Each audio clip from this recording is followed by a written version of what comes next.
我是一个无脑扶解魔，把姐姐的3个儿子都培养成才后，甚至将亿万家产全部转给了姐姐，自己女儿脑萎，妻子心脏搭桥都没舍得掏1分钱，最后害死了女儿，连妻子最后一面也没见到。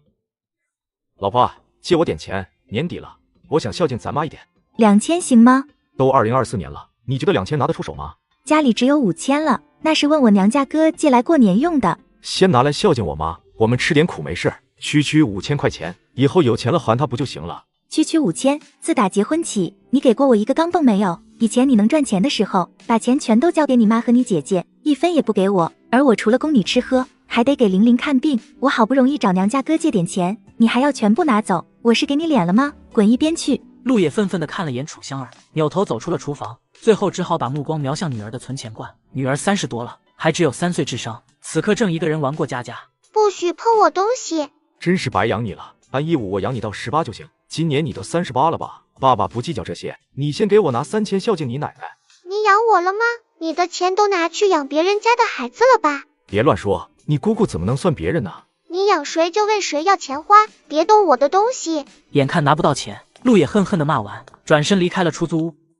老婆孩子都和他不亲，他准备到朋友那先借点，到时候让姐姐帮还。辗转4、5家都没借到，陆野失落地走向母亲家，来到一个3岔路口，正巧碰到姐姐和姐夫2人。姐，给我拨点款，老妈没养老金，你知道的，我想孝敬她一点。你孝敬丈母娘找我们拿钱就不合适了吧？我们毕竟是外人。你们从结婚到现在几10年，吃住都在我们陆家，3个儿子，我妈从出生帮你们拉扯到现在，你怎么能说这话？让她帮带孩子的时候，怎么不说是外人？那是她愿意，她稀罕我家的男孩，谁叫你没本事生儿子？你晾了老婆几10年，也不疼女儿，该不会不是你的重吧？早知楚香儿给我玩多好。开个玩笑，生什么气？算了算了，给他点菜金吧。姐姐嫌弃地皱了皱眉，不耐烦地掏出50块钱，扔在地下，扭头离去。你们这样对我，还有良心吗？就在这时候，一辆泥头车呼啸着开了过来，丝毫没有减速的意思。爸，快闪开！快停下，快停下！你卷走我女儿了！爸爸，你没受伤吧？妈妈让我给你和奶奶送水饺和钱。玲玲，你怎么这么傻？为什么要救爸爸？因为爸爸聪明，爸爸帅，爸爸不要哭。玲玲早就不想活了，玲玲天天被人喊弱智，好难过。以后玲玲存钱罐里的钱都归你了，你不要再欺负妈妈了，好不？玲玲，你醒醒，千万不要睡啊！爸爸不能没有你啊，玲玲，爸爸对不起你，都是爸爸害了你。陆野抱着女儿失声痛哭，想唤醒女儿。他头一回知道失去亲人是怎样痛彻心扉的滋味，心脏就像被一点点剖开似的，痛到窒息。玲玲，你快醒醒，你快醒醒啊！玲玲，你为什么要救我？该死的是我呀！我不配做爸爸，我不值得你拿命来救，我不配。围拢的人越来越多，看着头发花白的老男人抱着孩子哭得悲怆，都唏嘘不已。这时一个大汉冲过来，老陆，不好了，不好了！你老婆听到噩耗，心脏病犯了。求求你救救我老婆！玲玲没了，我不能再失去老婆了。对不起，我们已经尽力了，人已经没了，已经没了，没了。妈妈，哥哥又打我了，玲玲的头好疼啊！是玲玲的声音，一定是到地府了，又能和香儿和玲玲团聚了，太好了，真是太好了！这次我一定保护你们。这个环境有点熟悉，这是哪里？1986年，难道我这是重生吗？玲玲乖哦，妈妈手上有农药，妈妈给你呼呼，呼呼就不疼了。咦，真不疼了啊！妈妈，我饿了。那妈妈给你包洋槐花饺子吃，好吗？好，玲玲喜欢吃洋槐花，花花很甜。乖哦，先去玩吧，妈做好饭喊你，记得离表哥远一点，也别靠近池塘。玲玲不想玩，玲玲想等爸爸回来。好，爸爸一下班，哥哥们就不敢欺负你了。爸爸，玲玲来接你了。陆野师范毕业之后，就在公社的小学教书，女儿几乎每天都去路上迎他，仰着小脸，甜甜的喊着他爸爸，但他只会把外甥们抱起来，放在自行车上推回家，对女儿视而不见。不是他重男轻女，而是不喜欢妻子楚香儿，连带着也不喜欢他生的孩子。他有个青梅竹马的恋人叫牛菲菲，两人都到谈婚论嫁的地步了，但牛家除了要3转1响4大年，还要800块彩礼。正在他四处筹钱的时候，一直暗恋着他的楚香儿乘虚而入。楚家不光不要3转1响，不要彩礼，还倒打许多嫁妆，他母亲就心动了，所以他被迫娶了楚香儿。牛菲菲和我感情再好，钱不到位也不嫁我，反而是楚香一辈子守着我，即便我残疾潦倒，这个女人才值得我一生珍视。不好，零零落水就在今天。我是一个无脑扶姐魔，把姐姐的3个儿子都培养成才后，甚至将亿万家产全部转给了姐姐。接上集，女儿为了保护陆野意外去世，陆野受不了刺激也嘎了，没想到却意外重生了。不好，零零落水就在今天。陆野来到池塘边上，就看到他的3个外甥将他的女儿围在中间，推推搡搡。玲玲双手护着脑壳，但她的手太小了，护着这边，人家就打他那边。3个狗崽子专门打他的头，但当着他的面却从来不动手。更让陆野气愤的是，他的姐夫就蹲在旁边的树桩上跟人聊天。旁边的村民提醒他小孩打架了，他也装看不见，毕竟他儿子多，不会吃亏。你不仁，休怪我不义。我爸爸就要下班了，你们等着瞧。我舅舅会帮你吗？就是舅舅最疼我们，你一个不值钱的丫头片子，还以为自己是快宝呢。这是舅舅给我们买的小儿酥，可好吃了，你有吗？你跳河里去，我们就给你舔糖纸。对，跳一次给1张。不要。玲玲可不傻，低着头想走。3个男孩可不想放过这个玩耍的机会，他们互相递了个眼色。最后由小2出面，一双手猛地推向小表妹。陆野见势不妙，猎豹一样跃出，一把拎起女儿的后脖领。2外甥扑了个空，刹不住车，扑通一声把自己射河里去了。不好，有人落水了！村民一阵大乱，有的拿树枝，有的拿水桶，准备捞人。爸爸，对不起玲玲，爸爸来晚了，爸爸以后再也不会让玲玲被欺负了。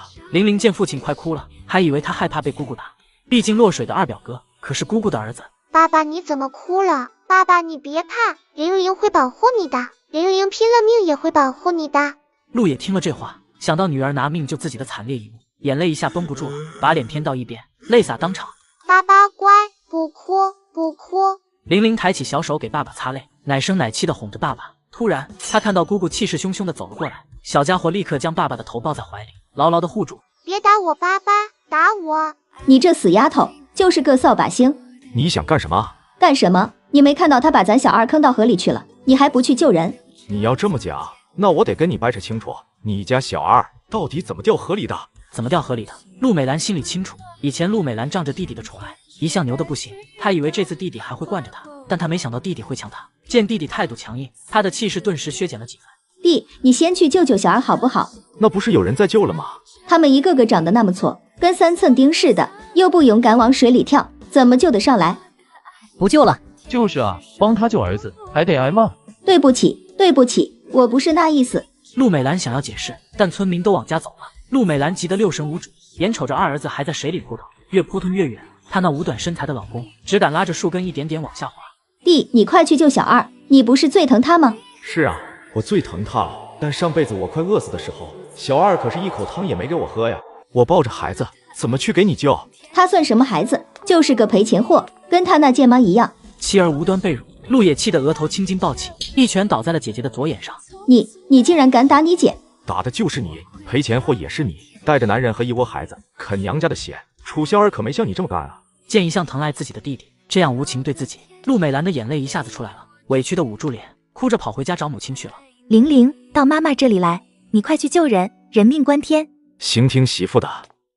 几秒钟后，陆野拎着喝了一肚子水的刘小2，塞给了还在岸边打滴溜的姐夫刘昌盛。弟，小2一肚子水怎么办？一肚子水就往外控水啊！可是我不会啊！陆野无奈，接过小2，帮小2吐水。刘昌盛一双眼睛却往弟媳身上瞟，看得眼睛直愣，哈喇子都淌出来了。短短几秒，他就在幻想中和楚香儿完成了所有招式，还生了一堆孩子。楚香儿又跑回家，拿了个包被过来，想给2外甥裹上。我来。刘昌盛连忙去接包被，想趁机摸一下楚香儿的手腕，好滑溜，好柔嫩，跟没骨头似的。陆野嗖地站起来，一脚将刘昌盛踹到了河中心。小舅子，咱俩感情那么深，你咋踢我呢？香蕉你个大冰箱，我给你救孩子，你却占我媳妇便宜，我今天非弄嘎你！阿爷，不要！我不能图一时之快，我的命是要拿来向妻子女儿赎罪的，没必要为了这个人扎搭进去，得用合理合法的手段将刘昌盛全家灭了。是哪个绝户头的，把我外孙推水里了？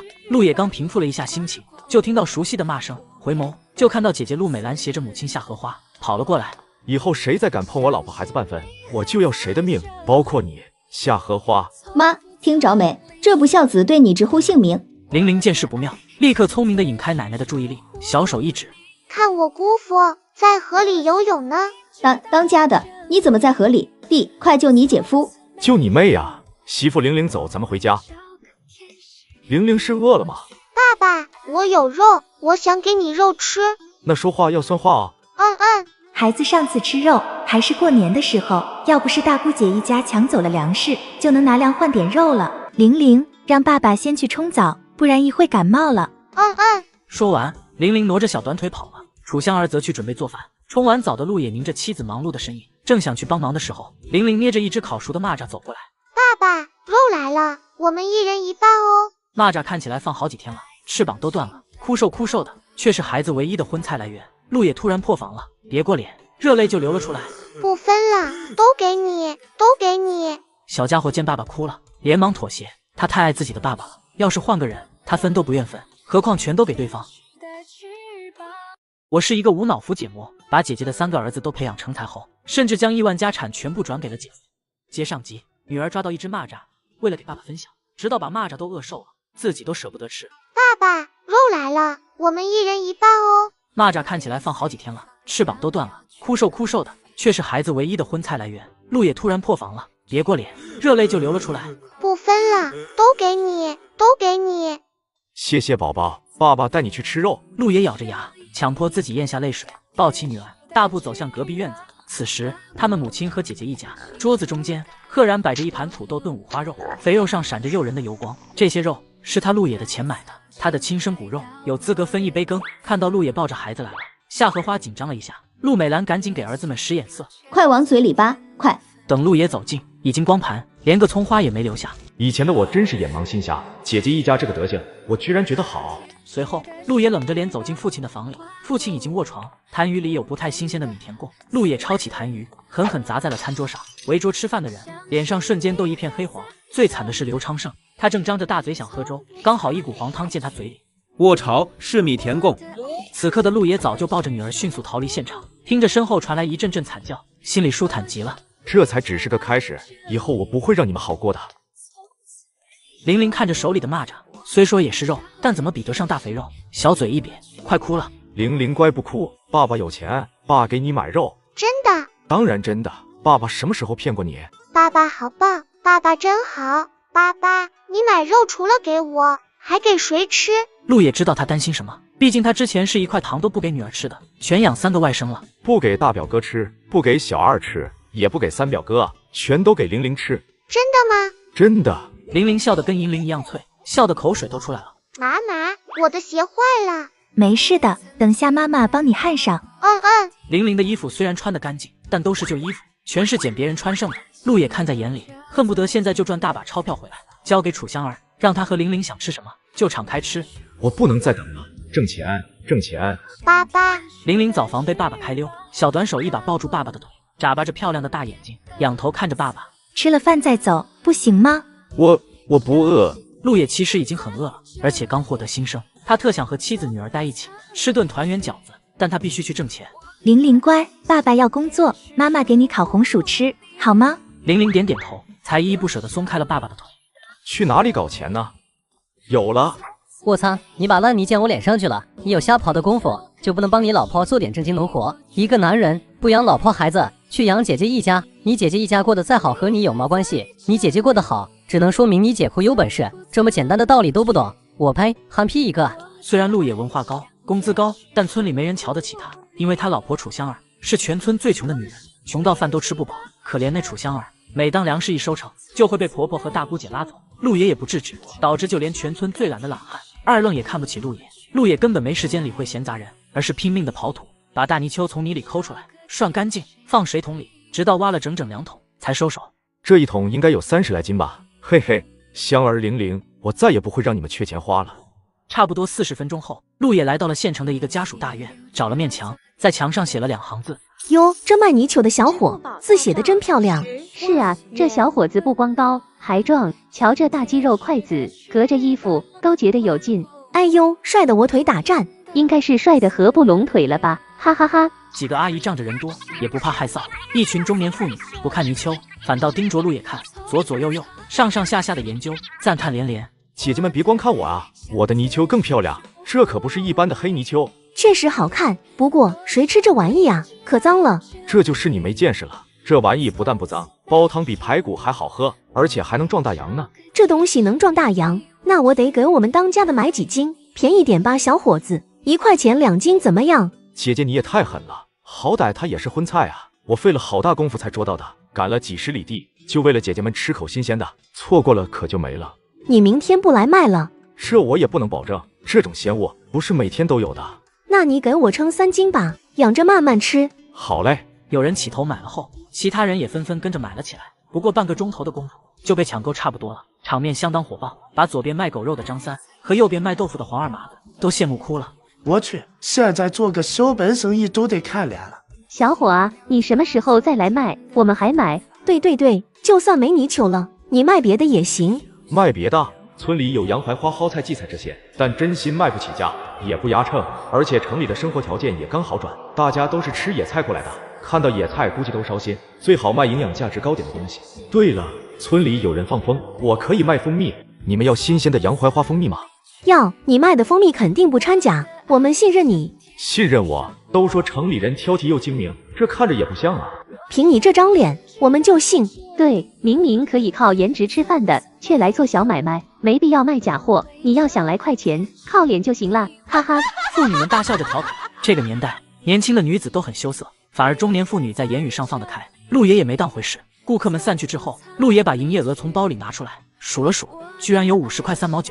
我在乡镇教书，每月才50来块，这做买卖半天就顶我1个月的工资了，真是遍地捡钱的年代，一点都没错。嘿嘿，收摊买肉去！娘的，那3个狗东西居然拿糖来馋我的宝贝女儿，今个我就让那些混蛋知道什么叫亲爹。我是一个无脑扶姐魔，把姐姐的3个儿子都培养成才后，甚至将亿万家产全部转给了姐姐。接上集，母亲一家拿着陆野的钱大鱼倒肉，女儿却饿得只能吃蚂蚱。陆野抓泥鳅挣到第1桶金，准备去供销社给女儿买肉吃。各类糖果、朱古力，给我来10块钱的，再给我称2斤里脊肉、2斤肥膘肉、3斤牛肉。您家里这是办喜事啊？不，买给我女儿当零嘴。那您女儿可真是太幸福了。买完东西回到家，陆野刚把东西放好，正准备给媳妇和女儿做晚饭，脑袋里突然冒出母亲一家吃肉的场景。想到这里，陆野心头闷闷地走向隔壁院子。此时的夏荷花正在院子里给外孙们逮狮子。妈，玲玲想吃肉，您把我工资给我点，我给她买2两。一个小丫头片子吃什么肉？长胖了不好嫁人。一个3岁的孩子从哪里能扯到嫁人啊？妈，玲玲可是你亲孙女，就给她买一次吧。没有，我哪有钱给她买肉？母亲不耐烦的样子让陆野想到上一世姐姐扔50块钱给他的样子，就是这样的表情，一模一样的嫌弃。好，那你做初一就别怪我做15，今天你不给我，以后你也别找我要。切，好像谁稀罕你给似的，我女婿给我就行。好在是新社会了，女婿跟儿子一个呀。呵呵，你说一样就一样吧。阿爷，阿爷。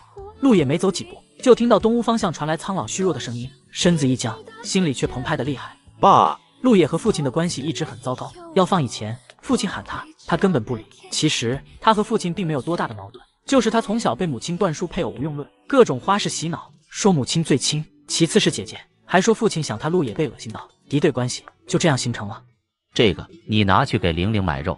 父亲面容枯槁，撑着半边身子，竹节般的枯手颤颤巍巍地伸过来，是一卷零钱。看着这卷钱，陆野眼眶有些酸，心里难受，不由自主地想起了上一世的玲玲。妈妈让我给你和奶奶送水饺和钱。隔着时空，他的老父亲和他的女儿做出同样的举动，他们都那样爱他。拿着吧，孩子，我要是能走动，就亲自给玲玲买了。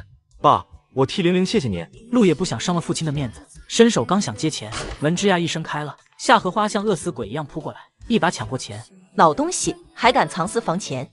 你把钱还给我，那是给我孙女的。夏荷花冷哼一声，把钱往裤腰里一掖，转身走了。你别生气了爸，你看我有钱，我刚才只不过是为了试探一下我妈。只要你们以后不再任由那母女俩摆布，好好养自己的小家，我死也瞑目了。陆野安置好父亲，回到自家的院子，把牛肉炖熟后，开始做其他菜。不一会儿，香味随之弥漫在空气中，香味传了半个村子。3个小崽子闻到香味，馋得直流口水。奶奶，我们要吃肉，快给我们做肉。好，我给你们小鸡炖蘑菇，行不行？时间很快来到了太阳快落山的时候，楚香儿疲惫地领着女儿从田里回来。玲玲闻到空气里的肉香，又挪不动步了，看到奶奶端着一大盆热气腾腾的小鸡炖蘑菇，玲玲想吃肉的心瞬间崩到极点。鸡肉应该比猪肉还好吃吧？看什么看？真馋，个死鬼偷生的啊！玲玲，到爸爸这里来。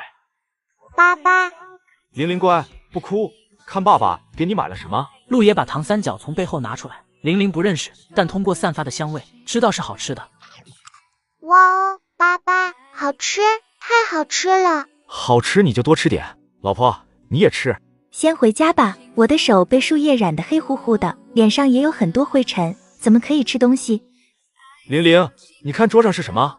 哇，是肉，还有糖。玲玲看到一篮子花花绿绿的糖，眼睛被闪得快速眨动起来，就像《西游记》里偷袈裟的老和尚，表情一模一样，眼睛快被闪瞎了。楚香儿洗了把脸，又搅了搅毛巾，准备给女儿擦擦小脏手，一转脸就看到女儿手里拿了个红彤彤的冰糖葫芦，开心的手舞足蹈。妈妈快看，冰糖葫芦好好看哟。好看又好吃。妈妈，爸爸给我们做了好多肉，快点来吃肉啊！肉，舅舅买肉给他们吃了。隔壁院子3个男孩听到声音，爬上墙头，好奇的往舅妈这院子里张望。这一望不要紧，就看见舅妈的桌子上全是肉。舅舅，我们也要吃。那排牛肉归我，油渣是我的，谁敢和我抢？都是咱们3个的，别争。凭什么是你们的？我爸爸买的，都是我的，对吧，爸爸？对，都是玲玲的。我也有小儿酥了，爸爸给我买的。舅舅偏心，你给我们才1人1颗小儿酥，凭什么给他一大包？就凭他是我爸爸，我还有朱古力呢。舅舅，给我们一点吧，我们都没吃过。不给，想吃让你们爸爸买去，只有自己的爸爸给买，才是真正的本事，靠别人的爸爸算什么？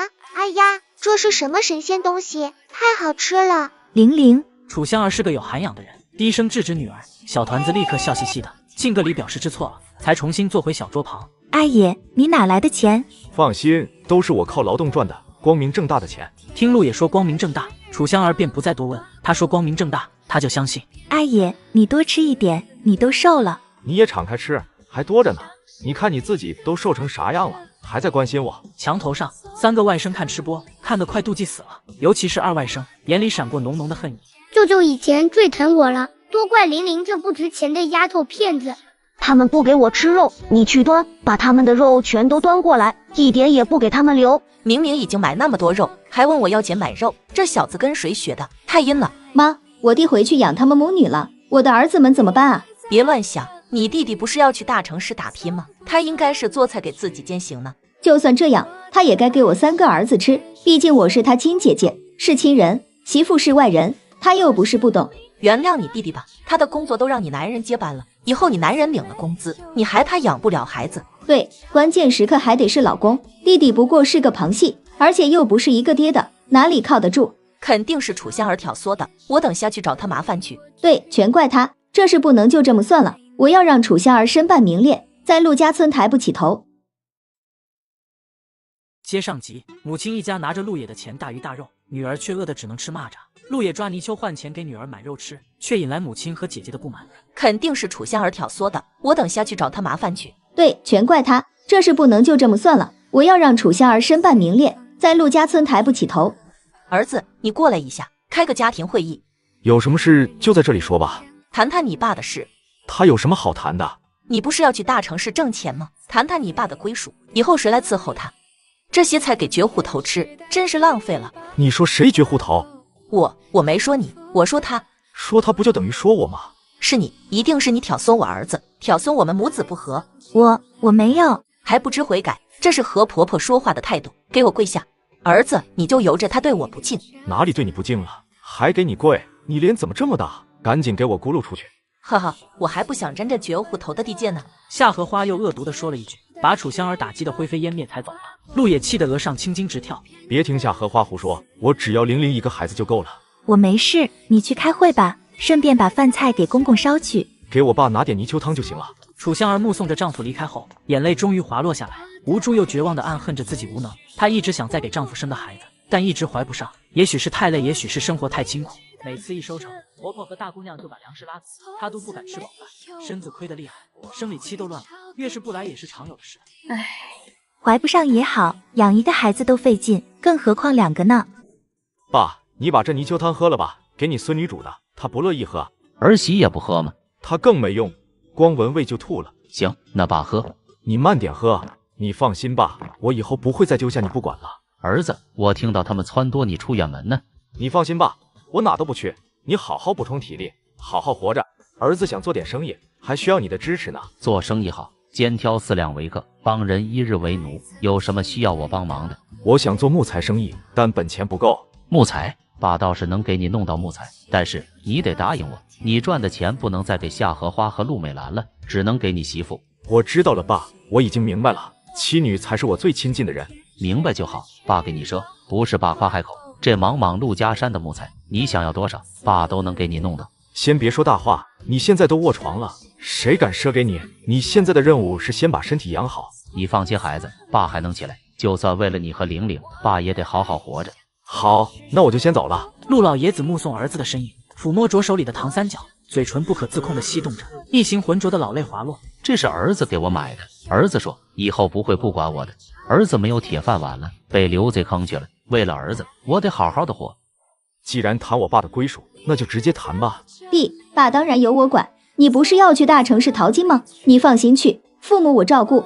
对，我们照顾。岳父岳母就是我亲爹娘。小野，你看你姐夫多好，你得向他学习。行，我向他学习，呵呵，学习他利用完你，不养你。弟，你放心去外面工作，每月给爸妈寄点生活费就行。对，你放心去吧，我和你姐在家，除了孝顺父母，就是把咱家的3个娃培养成才。对，等娃长大，舅父功劳最大，以后娃们给你养老，永世祭拜。永世祭拜，又开始糊弄鬼了。从古至今还没听说谁家祭拜舅舅的，看来我不连夜出去挣钱，都对不起这永世祭拜。连夜出去挣钱，好啊，太好了。陆美兰见弟弟顺从了，和丈夫对视一眼，欣喜若狂。刘昌盛比妻子更欣喜。等陆野一走，我非得好好疼疼楚香儿不可。我马上就要接陆野的班，端铁饭碗了。楚香儿还不得巴结我？到时候非给他种几个儿子，把他从绝户头中拯救出来。行，那我走了。弟，这块饼子你带着路上吃。陆野没回话，接过饼子，转身离去。此时的天已经黑了，楚香儿心神不宁地坐在煤油灯下，手里绣着花鞋垫子。这些鞋垫她拿集市上卖，8分钱一副，卖了换些盐吃。以后别做这些了，赚钱的事交给我，我有事要出去，你锁好门。听陆野说要走，楚香儿不知哪来的勇气和胆量，抬手环住他的腰，想祈求他留下来，哪怕一天饿他3顿，只要别走，他孩子天天能看到爸爸。这时陆野从口袋里掏出一卷钱，塞到他手里，大步走到院子里，骑着车子很快消失在夜幕中。结婚4年，没见过他一个铜板，这是最后的道别吗？楚香儿追到大门口，连丈夫的背影都没看到，想着心爱的男人就这样离开了，楚香儿不禁肝肠寸断，捂着嘴唇，哭红了眼眶。妹，别哭，哭的哥心疼。他不要你，我要。一个压低的男音突然响起，吓得他一哆嗦。楚香儿哭太伤心，没注意有人来了，等听到声音，就发现自己的腿被人抱住了。那人蹲在地上。你是谁啊？放开我，不然我喊人了。别喊，是我。你想干什么？我想干什么你还不知道吗？香儿妹子，咱这10里8村，哪个男人不想着你才能入睡？只不过我近水楼台先得月。我是一个无脑扶姐魔，把姐姐的3个儿子都培养成才后，甚至将亿万家产全部转给了姐姐。接上集，姐姐一家撺掇陆野去大城市挣钱，来帮他们养孩子。没想到刚出门，姐夫就对弟妹耍流氓。楚香儿听到刘昌盛的污言碎语，恨得一口银牙差点咬碎，不动声色地从墙上抠下一块尼克拉。楚香儿将手里的泥土往他眼上狠狠一砸，趁机跑回院子，拴上了门。楚香儿，我实话告诉你，你男人走了，给我儿子挣钱去了，你把我伺候好了，才能有好日子过。他真的走了。楚香儿闭上眼睛，泪水忍不住地淌了满脸，不舍、心酸、痛楚，但更多的是担忧丈夫一路是否平安。刘昌盛听到门内传来啜泣声，以为楚香儿被自己唬住了，开始刚柔并济。香儿妹，你就和我好一回吧，反正陆野兄弟走了，你这块地闲着也是闲着，给我1分钟，我准能让你怀上大胖小子。正说着话的刘昌盛连裤带都解好了，就在这时候，突然听见砰的一声脆响，他的脑壳被人砸了一闷滚。惊慌失措的刘昌盛嚎了一嗓子，提着裤子撒腿就跑，裤腿绊脚，加上慌张，他跑得不稳，跌跌撞撞的，一头扎进了自家的粪坑里。救命啊！救命！救你妹啊！陆野丢下棍子，不知道从哪掏出一串爆竹，点燃后直接扔进了粪坑，噼里啪啦，刘昌盛被炸得嗷嗷惨叫，粪水也被崩得飞了起来。哎呀，好像是当家的在呼救。陆美兰终于听到了丈夫的呼救声，赶忙和母亲夏荷花一起跑出来，一人拽了刘昌盛一个裤腿，想要把他拽出来，但刘昌盛早就解开了裤带，他们猛地一拽，直接将他裤子拽掉了。荷花母女俩摔了个大马趴，而刘昌盛则光溜溜地投入粪坑的怀抱。哎呦喂，这位真冲鼻子！前后邻居听到声音都跑来围观，但谁也不敢靠近，看着刘昌盛像电影的慢镜头一样乱哆嗦，都哈哈大笑。夏荷花跳脚大骂：是谁在坑我女婿？等我儿子赚大钱回来，非灭他满门不可。另一边，陆野骑车赶到单位，找校长喝了2杯，顺便修改了一下辞职申请，来个停薪留职，把职位保下来。那恶心的姐夫就别再想接他的班了。白校长，谢谢您对我的照顾，我不会忘记您的。翌日清晨，当楚香儿在一个坚实的男人怀抱里醒来的时候，整个人都傻掉了。啊，阿野，你不是走了吗？去哪儿啊？去大城市赚钱啊。你男人在家乡也能赚到，为什么要去大城市赚钱啊？你真的不走了？不走了，永远守着你。那你再睡会吧，我去做饭。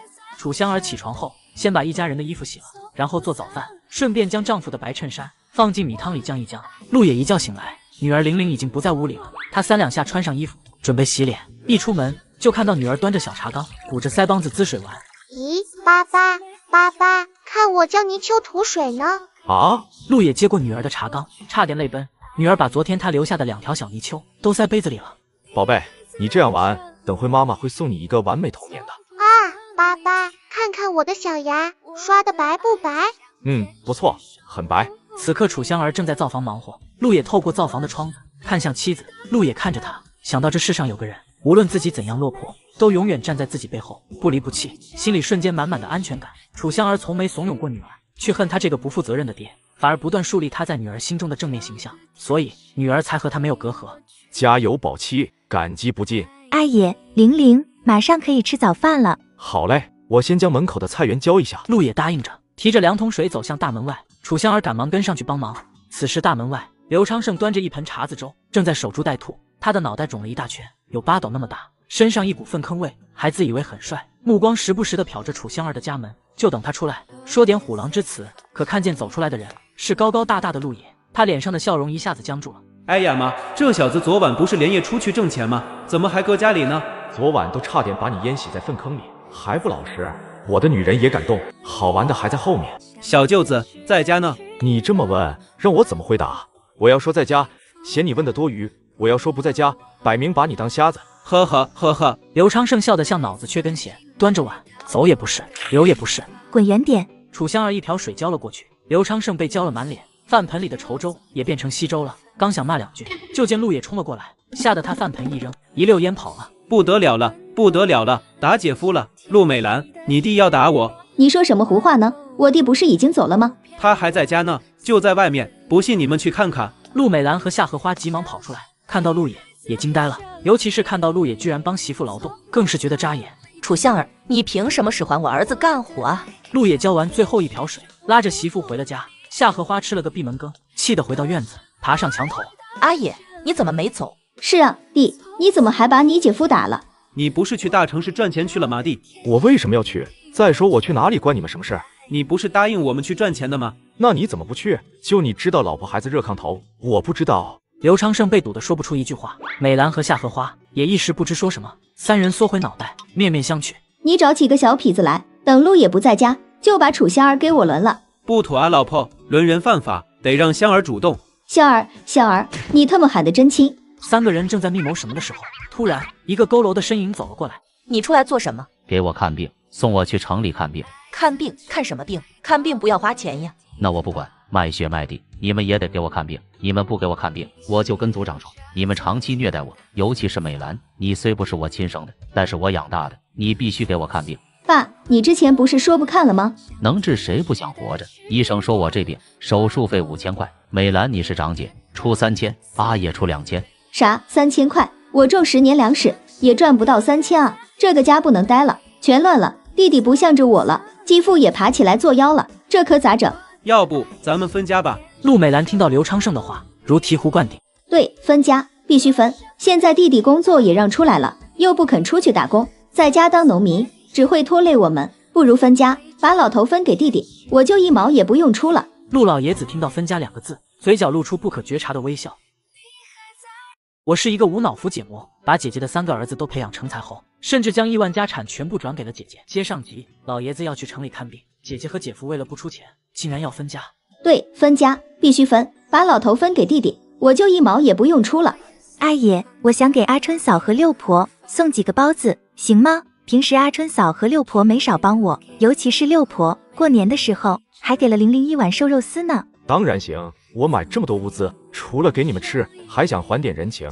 媳妇和我真想一块去了，你把糖果、红枣还有牛肉这些也带上点。阿春嫂自家有3个孩子，还帮咱，真不容易。谢谢当家的。楚香儿喜悦地看了丈夫一眼，端着热气腾腾的包子走出大门。夏荷花也走出院子，准备去找村长和族长来主持分家事宜。见儿媳端着包子过来了，心里一喜。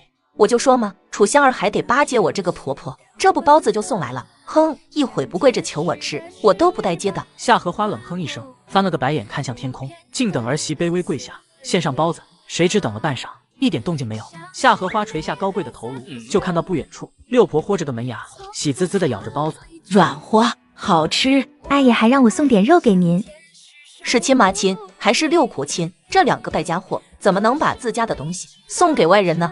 兰兰，一会让你小姑子来一趟，我得换儿媳妇。你看她包了1桌包子，却一个都不给我吃，反而给无亲无故的六婆吃，这种不孝顺的儿媳，要她有什么用？陆美兰与母亲一拍即合，本来她想搞臭楚香儿的名声的，但楚香儿在陆家村口碑极好，想搞坏楚香儿的名声太难了。楚香儿给六婆和阿春嫂送完东西，挎着空篮子回来，一进门就看到女儿被丈夫逗得哈哈大笑。妈妈，吃饭，玲玲饿了。你们怎么不先吃啊？爸爸说妈妈不回来，不能吃。别聊了，快来吃饭吧。你吃包子，我吃馒头。凭什么？我喜欢吃粗粮。我也喜欢，一家人就要同甘共苦，要吃就吃一样的，不能区别对待。对，爸爸给我也吃馒头。吃你的包子去吧，就欠我爸爸训你。就是。楚香儿被训了，却笑出了小虎牙。她感受到丈夫和女儿的疼爱，乖乖妥协了。好，都吃包子，馒头能放，包子容易变质。吃好饭，陆野将2个包子揣口袋里，来到隔壁院子，见儿子只端了碗薄粥，夏荷花阴阳怪气的笑笑：“你是吃蔬它了？你老子快死了，也没见你拿个包子孝敬他。”妈，我跟您亲，孝敬他干什么？你。夏荷花顿时语塞，一时不知他哪句真哪句假，但他明显感觉儿子突然不亲了，不然该把那盘包子端来给他吃，而不是六婆。弟，等会送完饭，你先别走，谈一下分家的事。我不分，我工作没了，以后吃啥喝啥。昨天买肉的钱都是借的，妈，你们得帮我还。夏荷花与女儿面面相觑，本来还有点留恋陆野的，听这话瞬间不留恋了。爸，快把这包子吃了。东屋内，陆野将包子掏出来递给父亲，老爷子精神状况好多了，眼睛炯炯有神。儿子，他们被我逼得想分家，已经喊村长和族长了。行，那咱们就按计划行事。我能走路了，分家之后我再养几天就能带娃了，到时你和儿媳该挣钱，该下田，玲玲就交给我。想带玲玲你得考试，你要是考不及格都不给你带的。爸，你说你也忒没用了，我妈为什么对你这么差？你看香儿怎么对我的，你长得也算标致，没理由混得比我差呀。这里面牵扯到一段历史，很复杂。族长，我儿子小野有房子了，楚香儿不是盖房了吗？所以这边的房子就归美兰，咱不能重男轻女。可以是可以，不过这宅子是我们陆家长房代代居住的，美兰要是想要，就得让她女婿和儿子改姓，入赘我们陆家。入赘那可不行，你快说话啊！你想让我把小野的身世说出来吗？族长，要不这边的房子就给美兰住，等以后她回婆家了，还归咱们陆家。哼，想让我回婆家？没门！我要在陆家村永远住下去，就算以后3个儿子有出息了，我也得站着这里，可不能便宜了楚香儿这个外人。小野，你有意见吗？没意见，给我亲姐住，我一点意见都没有。我除了要我妈，其他的财产都可以给我姐。你想把继父那老家伙甩给我，那可不行。5000块的手术费呢？妈，儿子现在没工作也没钱，又不会做农活，儿子离不开您啊。小野，妈也舍不得你，但妈跟着你也得帮你姐做家务、看孩子，财产都归你姐，你看行吗？这不扯吗？你们到底要不要分？不分别捣乱，田里都是火。分，妈，你就跟我吧，我又不是爸亲生的。夏荷花点头，毫不犹豫地抛弃了儿子。陆爷也在心里彻底放弃了这个母亲。经过这一曲折，陆美兰就没办法把财产全部占有了，因为弟弟说了，妈跟着他可以不要财产，不跟他那么就要。想不到儿子这么精，能行的事情先说不能行，能办到的事情先说不能办到，能直接选爹却先选娘，满满的智慧啊！陆野，以后你只负责赡养父亲，陆美兰赡养母亲，即便父母一方去世，也不能改变，否则视为弃养。你们清楚了吗？清楚了，族长。清楚了，总算甩锅成功了，既不要承担继父的手术费了，也不要帮弟弟还债了，手里还有几百块存款，几百斤粮票，血赚。只是让他料想不到的是，10分钟之后，他就在门口看到继父穿着红色喇叭裤、紧身花衬衫，和阿春哥谈收木材的事。叔，我家山上有100来棵大树，你要的话就找人去伐，钱不钱的，年底再说。不急，先跟你定着。天啦，100棵大树，那得多少钱？夏荷花见死老头子一改之前的病态，精神面貌焕然一新，也直犯嘀咕：难道我们被这两父子耍了？我是一个无脑福解魔，把姐姐的3个儿子都培养成才后，甚至将亿万家产全部转给了姐姐。接上集，老爷子要去城里看病，姐姐和姐夫为了不出钱，竟然要分家。没想到刚分完家，老头子一改之前的病态，精神面貌焕然一新的去谈生意了。我的衣服那么多，你怎么就捡这套最不正经的穿？这身衣服你不是淘汰了吗？爸寻思扔了可惜，我穿着咋样？说实话，骚不拉几的。好看，我爷爷穿花褂子变年轻了呢，对吧，爸爸？对，不光年轻，还有大老板的气质。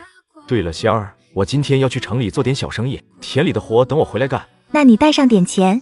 楚香儿掏出手绢，小心翼翼地展开，里面是丈夫昨晚给的钱，她数了好多遍，贴身放着。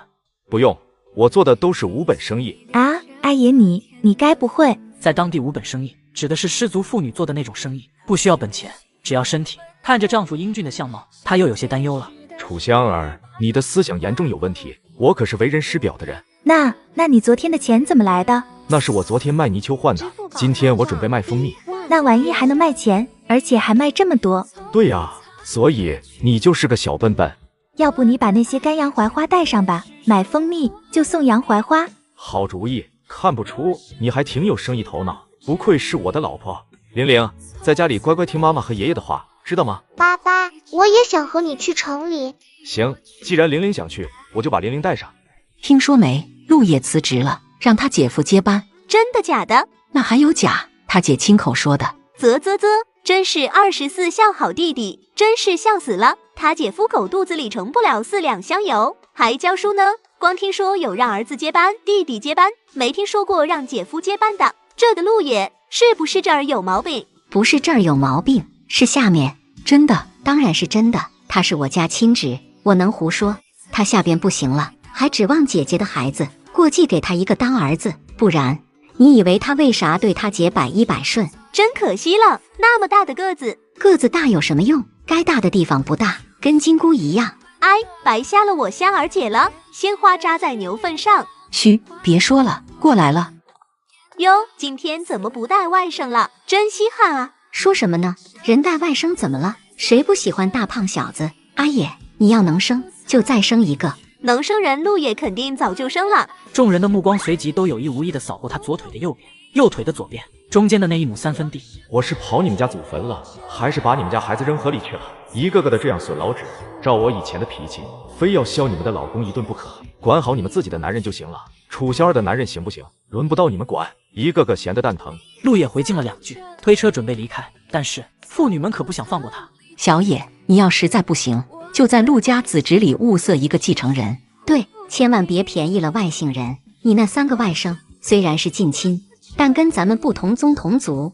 当然，你能生就尽量自己生。我说的是实在不行的话。谁说我男人不行？本来我男人要带我一起出门的，但我昨夜太累了，腰腿现在还酸着呢。哎呦，香儿啊，小野对你也不好啊，你没必要为他扯谎啊。是我丈夫对我不好，可我还是死心塌地的跟着他。为什么？因为他强。如果谁不服，我可以把我男人借给谁试试，怎么样？老婶子，要不你先试试。哎呦，香儿，你乱说啥呢？我可是长辈，这事怎么能随便试呢？您知道自己是长辈就好。我和我男人的床子之事，倘若年轻的小媳妇小伙子八卦一下，我还能理解，毕竟没经验。您都身经百战了，还有什么好奇的？还有，我们暂时没生2胎，那是因为我男人公职在身，现在他辞职了，我们就准备生了。大家还有什么疑问吗？没有。阿野，你和女儿早点回来，我做好饭等你们。你回家歇着，我给你赚钱去。玲玲，到城里要听爸爸话。我会乖的，妈妈。玲玲笑眯眯的承诺道。楚香儿又客气的和村民打了个招呼，这才转身走了。楚香儿一向是个很温和的人，从不与人争吵，也不曾占别人半分便宜，所以她在村里的名声非常好。如果今天不是为了维护丈夫，她应该不会去针对谁。真不要脸，这样夸自己的丈夫。玲玲耳朵尖听到了高春兰说妈妈的坏话，就有些调皮。沈婆，我爸爸要带我去城里下馆子，喝羊肉汤，吃小糖包，你也带小强一起去呗。小强是老婶子唯一的孙子，此刻正在旁边喝大碴子粥。闻言，立刻觉得大碴子粥不香了。我要下馆子，和玲玲一起喝羊肉汤，吃小糖包。小强乖，咱不喝那玩意，羊肉汤骚的烘的。羊肉汤才不骚的哄的呢，羊肉汤可好喝了，雪白的汤上飘着鲜红的辣椒油，热的乎的，辣的乎的，再撒点绿油油的香菜和大蒜叶，简直是人间美味。玲玲也没喝过羊肉汤，但听母亲讲过，小家伙这一描述，别说小强顶不住，连周遭的大人都要流口水了。我要喝羊汤，我就要喝羊汤。小强馋得满地打滚，嚎哭不止，老婶子急得直冒汗。玲玲骗你呢，他爸怎么舍得给他喝羊汤？我舍得。爸爸走吧，我们喝羊汤去吧。走，喝羊汤去。玲玲扬起小下巴，调皮的和爸爸相视一笑。陆也跨上车子，哼着小曲骑向村外，心里别提多得劲了。刚被媳妇护过，现在女儿又帮他出了气。玲玲这小丫头片子怎么这么坏？人家这是聪明，谁叫您说人家爸妈的？聪明个屁！不行，我得去找侄女陆美兰聊聊。陆野居然给女孩买羊汤喝，不给3个外甥买，这太不科学了。我是一个无脑扶姐魔，把姐姐的3个儿子都培养成才后，甚至将亿万家产全部转给了姐姐。接上集，陆野带女儿准备去城里挣钱，刚出门就碰到村里一群妇女挖苦自己。媳妇看到后，赶紧出面维护丈夫。不行，我得去找侄女陆美兰聊聊。陆野居然给女孩买羊汤喝，不给3个外甥买，这太不科学了。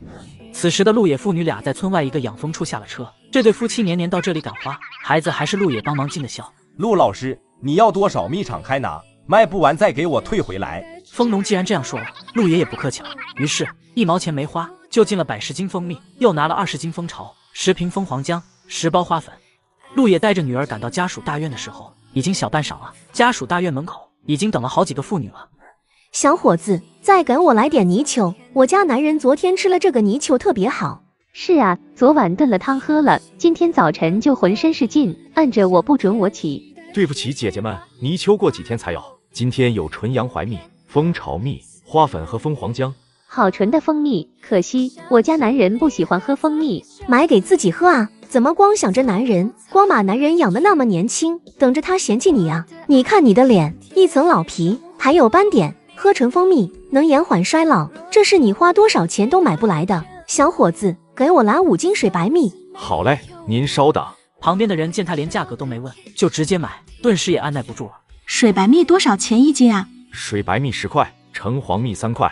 天啊，10块，这是吃金子吗？太贵了。水白蜜稀少，营养价值高，放以前都是进贡到宫里给娘娘们的。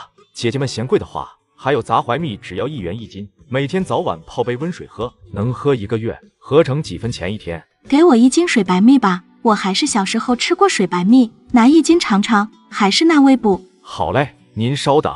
我也买2斤送人。水白蜜总共拿了20斤，瞬间卖了19斤，营业额200元，去掉本钱，再去掉赠品，差不多净赚80多元。陆也很满足，只是隐约间他感觉一双不太友好的眼睛在盯着他看，于是扭头看过去，一个光头男人和他对视了几秒，眼神恶狠狠的，非常嚣张。就在这时，旁边摆摊的黄二麻子凑了过来，压低声音：兄弟，我跟你说，这个人也是卖蜂蜜的，他有好几家店铺，基本垄断了这几条街的蜂蜜生意，不好惹。你下次还是卖泥鳅吧，泥鳅没人卖。他家的蜜怎么样？不好，掺糖水。你这一卖真蜜，他就露馅了。甭为我担心，老哥，做生意全靠各自本事和能耐。他卖假蜜还想凭耍横斗狠垄断的话，那就别怪我不客气了。小伙，买杂槐蜜有赠品吗？按说没有，但您是上年纪的人，我可以送您点洋槐花。那真是太谢谢你了，给我装1斤，我有点咳嗽，买点蜂蜜液里压咳嗽用。好嘞，您稍等。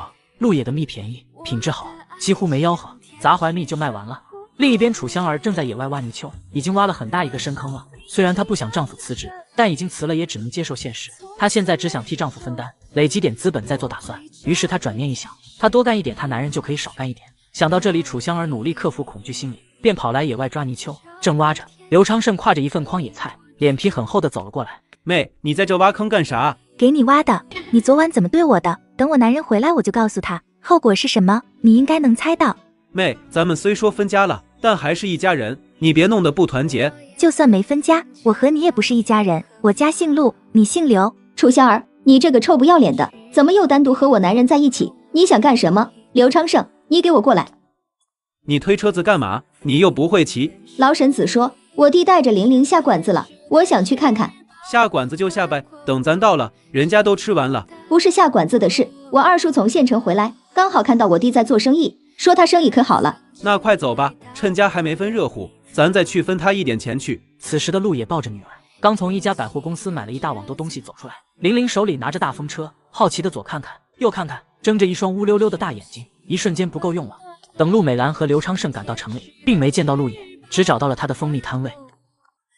问一下，这是陆野的摊子吗？对，是他的。您是？我是他亲姐。他今天生意怎么样？挺不错的。那他人呢？不守着摊子干什么去了？现在不忙，陆兄弟带闺女逛街去了。您放心，东西绝对丢不了。我们和陆兄弟在一起处了2天，都成哥们了。弟弟生意这么好，一定赚了不少，就算本钱是借的，也该回本了。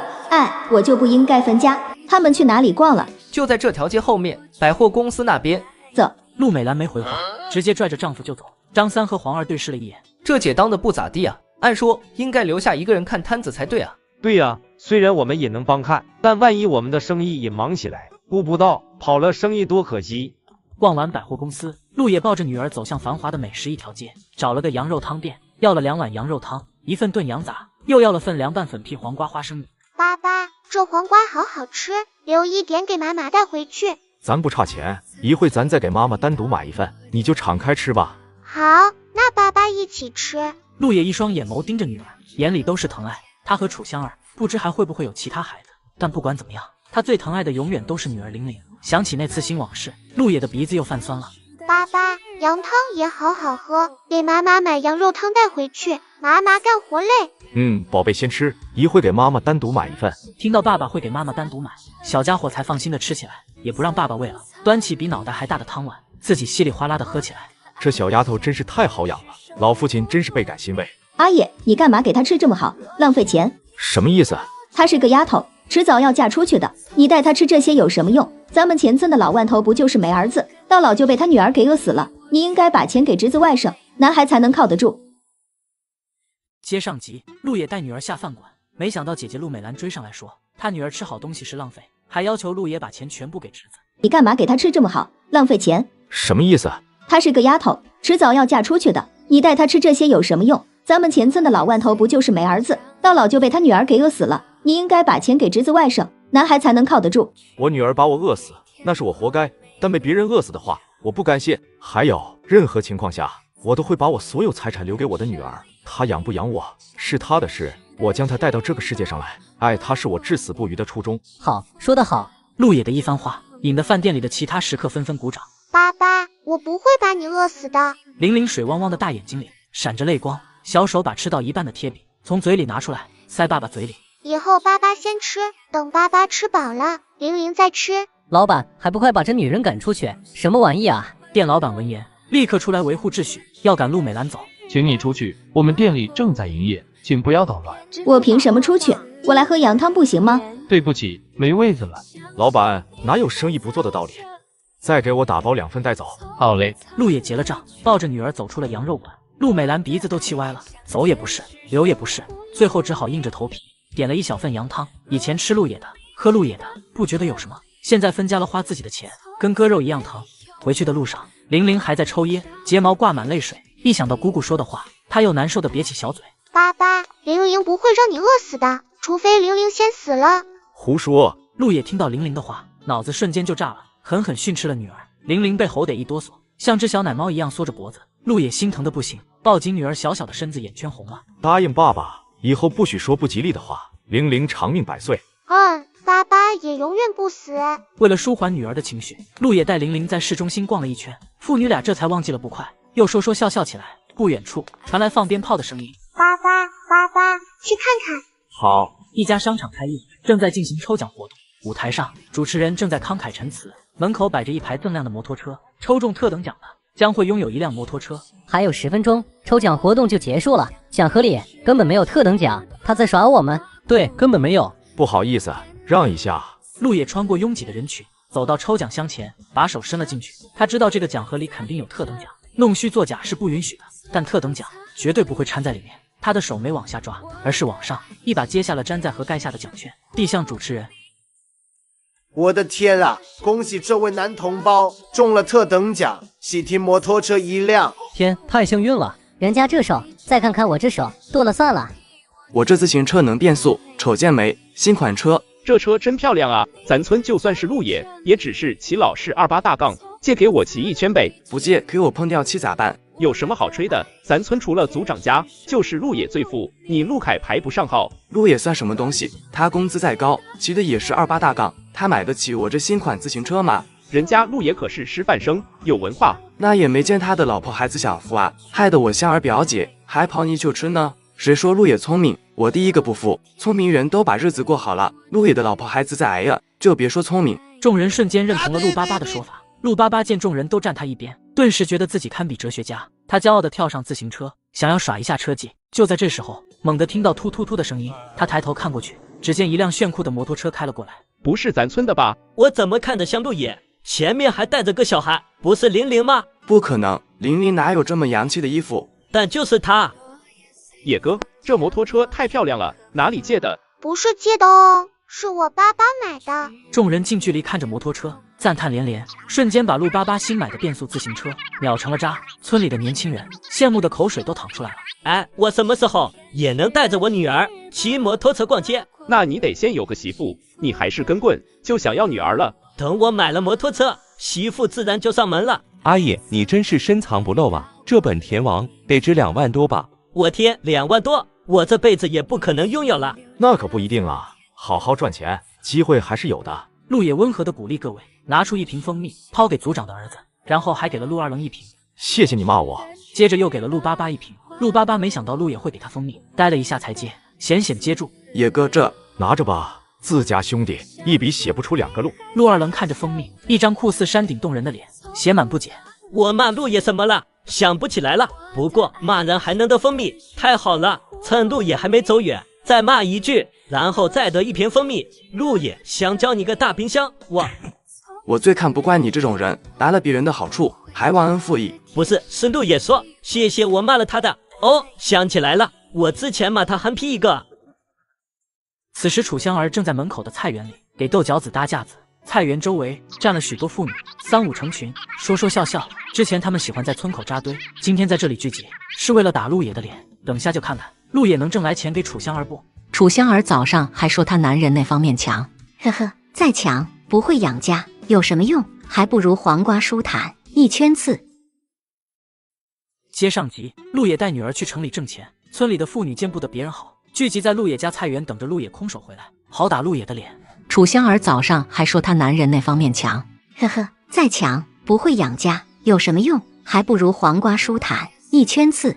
这些人也不嫌无聊，一个个的汉人有笑人无。楚香儿笑笑没说话。此时一辆摩托车开了过来，堪堪停在菜园的篱笆旁边。哟，陆野，鸟枪换炮了，给楚香儿赚的钱呢？在这里。怎么才1块钱？女人们完全不管人家给女儿买的新衣，就够他们全家赚1个月的，更何况还有这么多物品。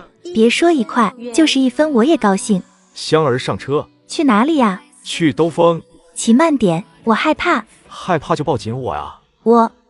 兜完风的一家3口吹着傍晚温柔的暖风，回到家里就看到夏荷花带着一个女版刘昌盛在门口堵住了他们。小野，你姐姐的小姑子和婆婆来了，你姐姐和姐夫不在家，我还得带3个孩子，你帮我招待一下。我没那个义务。楚香儿，你们什么意思？分家了，我就不是你的婆婆了。我说话有他什么事？你别让我说难听的。算了，阿姨，别吵了，不就添2副碗筷吗？算你懂事，晚上让客人住你那院，陆野还回他原来的房间睡，不然睡不下。这可以。楚香儿皱了皱眉，不想答应。陆野给妻子使了个眼色。楚香儿虽然不知丈夫啥意图，但还是配合道：行，那晚上就让客人住我这边吧。那就谢谢你了。怎么样，我儿子有前途吧？摩托车都开上了，你嫁给他准亏不了。等晚上你就主动点，一旦发生了什么，他不想负责都不行。晚饭后，刘昌平偷偷潜入了陆野分家前住的房间。陆野等下会回这个屋睡觉，到时嘿嘿。另一边，陆野一直陪着女儿玩耍的睡着了，才和媳妇打了个招呼走人，但他也没去隔壁院子。野哥有啥事？没事，来看看你。野哥，我看你是有心事，啥事和我说说呗。我和我姐他们分家了，你应该知道。我知道，你就不该分给他们任何东西，他们凭什么占咱陆家村的宅子和地？那倒无所谓，主要是我以前的铺盖，我妈不肯让我拿走，我比较念旧，只想拿回我的被褥。我给你去拿。算了，要被我姐夫发现了，非揍扁你不可。不能说，我巧不svar的拿，看他能把我咋地。陆二郎不由分说，站起来就走。在他的价值观里，棉被是非常值钱的。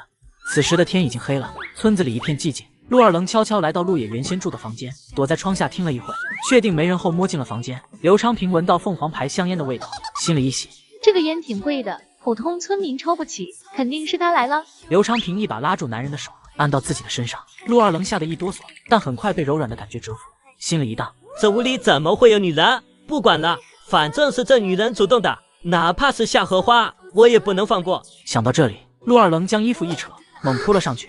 另一边，听着隔壁物资的靡靡之音的夏荷花一阵窃喜。以后你小姑子嫁给了陆野，摩托车那不就是你的了？可是妈，万一我弟不愿意怎么办？那就由不得他了。等生米煮成了熟饭，他就得负责。这年头作风问题，可是要吃花生米的。也是，那咱们什么时候去捉奸？等枝桠生再快一些的时候。刘大娘，时间不早了，咱们去休息吧。不好意思耽误你了，我上了年纪就想晚睡会，不然老起夜。那我再陪你一会吧。楚香儿怕老人家单独上厕所再摔着，只好强压下困意，想等陪老人家上好厕所再去睡觉。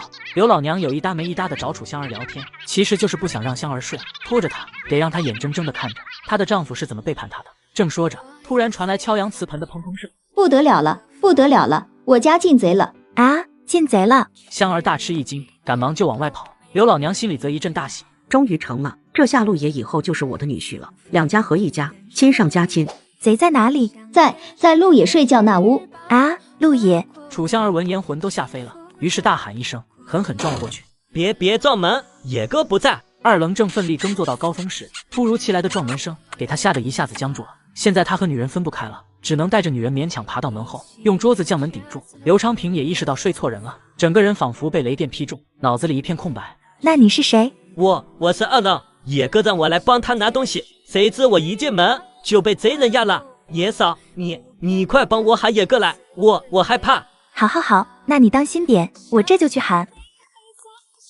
我的天老爷，这让我怎么活？刘老娘此刻已经知道女儿搞错人了，喜悦瞬间变成惊恐，一下子瘫在地上，双手拍着地大哭。那陆二郎他见过，是个又黑又臭，一年都不见得洗一回澡的懒汉。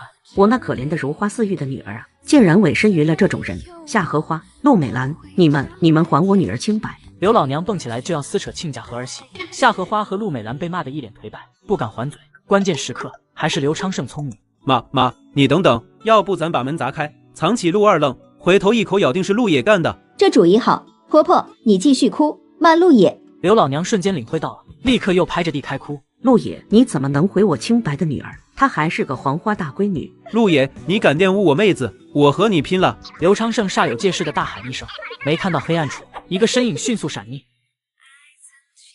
接上集，夏荷花一家设计陷害陆野不成，被二愣给破坏了。妈，你等等，要不咱把门砸开，藏起陆二愣，回头一口咬定是陆野干的。这主意好，婆婆你继续哭。刘家人这是要陷害陆野哥，不行，我得给陆野通风报信去。不好了，野哥，出事了！刘昌盛说，你刚才在你的屋里把他妹子给睡了。胡说，陆野这不一直在这里看电视吗？族长爷爷，我也不知道咋回事，我听刘昌盛亲口说的，难道他要嫁祸给野哥？走，去看看。陆野站起来就往回走，他的身后还浩浩荡荡的跟着一大群人。西游记虽然好看，但远远不如捉奸现场好看，何况里面还隐藏着一桩奇案，大家都兴致勃勃地跑了起来。快跳窗子走，不然弄嘎你！哎呦，别动，疼！陆二愣疼得大喊，刘昌平也疼得浑身哆嗦。刘昌盛这才看清是怎么回事。以前只听说过狗分不开，没听说过人分不开的，这可咋整？哎呦，我可怜的宝贝闺女哟！不好，来人了，快把他们2个藏起来！我是受害者，凭什么躲起来？闭嘴！刘长胜一跺脚，准备用棉被将妹子和陆二愣一起裹起来运走。不行，不能走，万一躲起来之后，刘长胜为了救妹子将我阉了怎么办？别扒拉我，快滚开！你弄得脑子好痛。刘长胜被推得撒了手，一瞬间2个人滚出了被子，白花花一片。与此同时，村民像涨潮一样涌进了屋子。你们简直是伤风败俗！二愣，这是怎么回事？刘长胜眼见嫁祸失败，也不想这妹子能嫁给陆野了，抢先说道：族长是这样的，陆二愣来我家偷东西，还把我妹子强了。那你妹子为什么会在我房间？她不是去隔壁睡了吗？还是你们亲自安排的？那个我也不知道，我和美兰刚从城里回来。妈，这咋回事啊？可能是小平人生地不熟，走错房间了吧？对，我走错了房间了。他一进屋就把我抱住了，然后我挣脱不开。大家都知道，女人不可能强男人。我妹子走错房间，也不是二愣行凶的理由，所以该把陆二愣进猪笼。那可不一定啊，我看这是得报案，好好审审。对这事说不清可不行，我作为族长，不能让自己的族人喊冤，更不能让客人受辱。小野，你骑摩托车到镇上报案，这事的前因后果必须得审得明明白白。如果是二愣的错，二愣沉塘；如果不是，哼，好嘞，族长。陆野一点头，准备走人。陆美兰急了，毕竟心里有鬼，她真怕给审出来了，自己和丈夫没办法在陆家村立足。族长，这事闹大了，对人家女孩不好，万一再寻短见了，要不这事就让陆二愣负责吧。我可不要他，跟母猪一样。刘长平被骂得脸色一片惨白，自尊心受到严重伤害。我真的那么差劲吗？连陆家村最烂的男人都不要我？既然陆二愣不愿意要，你们打算怎么办？陆美兰暗暗倒了一下丈夫，现如今只能弃车保帅。刘长胜也没办法，虽心疼妹子，但无力回天，只能吃闷亏了。还请族长做主，找个医生将他们分开，我连夜送他回家。你来。不行，我虽然经常处理这种事，但我是兽医啊，这处理人我没干过呀。这事态紧急，就你专业对口，试试吧，不行再想办法。好吧，那我试试。随后兽医走过去诊断了一回，摇摇头，这种的太大了，我整不了，还是送大医院去吧。我不去，又不是夫妻，到时候怎么见人啊？哦，这么说，要是夫妻就能去了呗？二愣，你还是娶了她吧，不然阉你保她。我这二愣，作为男人，你得有担当。行吧，算我倒霉，娶个破烂。其实他也想娶个老婆，但他今晚和陆野促膝长谈，从陆野身上吸取了日月精华。听野哥的果然没错，想要一件东西，一定先说不要，这样才有可能要到。嘿嘿。行了，都散了吧，人家是夫妻了，也没啥好看的了，让出路来他们好去医院。哎，弄的什么事这是？陆野夫妻2人走到家门口，隐约间有孩子的哭声传来。坏了，我把女儿锁屋里了，应该是她醒了。为什么锁她？我爸呢？他怎么不看着孩子？刘老娘要住在咱家，爸回避了，去戴柏家住了。这刘长胜一家简直就是搅屎棍，可恶！玲玲别怕，爸爸来了。坏了，我把女儿锁屋里了，应该是她醒了。为什么锁她？我爸呢？他怎么不看着孩子？刘老娘要住在咱家，爸回避了，去戴柏家住了。这刘长胜一家简直就是搅屎棍，可恶！玲玲别怕，爸爸来了。玲玲不知哭多长时间了，赤着小脚丫跪在门后，手爬着门缝，露出一只眼睛看着外面，时不时的扬起小脸，张大嘴，对着屋顶哭一嗓子：爸，玲玲害怕，爸爸快来，玲玲害怕。玲玲别怕，爸爸回来了，妈妈拿钥匙来了，马上开门。阿爷，钥匙不见了。怎么会不见呢？你陪着玲玲，我去找找。爸，如果钥匙找不到，我是不是就永远出不去了？不会，别着急，爸爸有办法。陆野逐渐恢复冷静，手指抠着门轴，往上一抬，木门就被卸了下来。爸，没事了，乖，都怪爸爸耳朵不好使，没听见玲玲哭，是爸爸错了。在陆野的一再安抚下，小家伙终于不哭了，睁大眼睛看着爸爸，眼里还含着胖胖的泪珠。爸，我妈妈呢？去找钥匙了。如果找不到，别骂我妈妈好不好？她不是故意丢的。是爸爸的错，怎么会骂妈妈呢？那咱们帮忙一起去找吧。好。正说话的时候，楚香儿急忙赶了回来，忐忑地看着丈夫和女儿。阿爷，没找到。没事，明天再找不到，咱就换锁。妈妈别怕，爸爸说没事。翌日清晨，天还没亮，陆野就悄悄地起了床。今天要犁田，楚香儿昨天已经和阿春嫂打过招呼，借他家的牛和犁。我还说去喊你呢，刚好你来了。谢谢春哥，我用完喂好料，再给你送来。你一个读书人哪会耕田？你嫂子让我一定要跟你一起离，不然就罚我站。那就谢谢你了，春哥。哥俩顶着清晨的雾霭，一前一后走向村外的水田。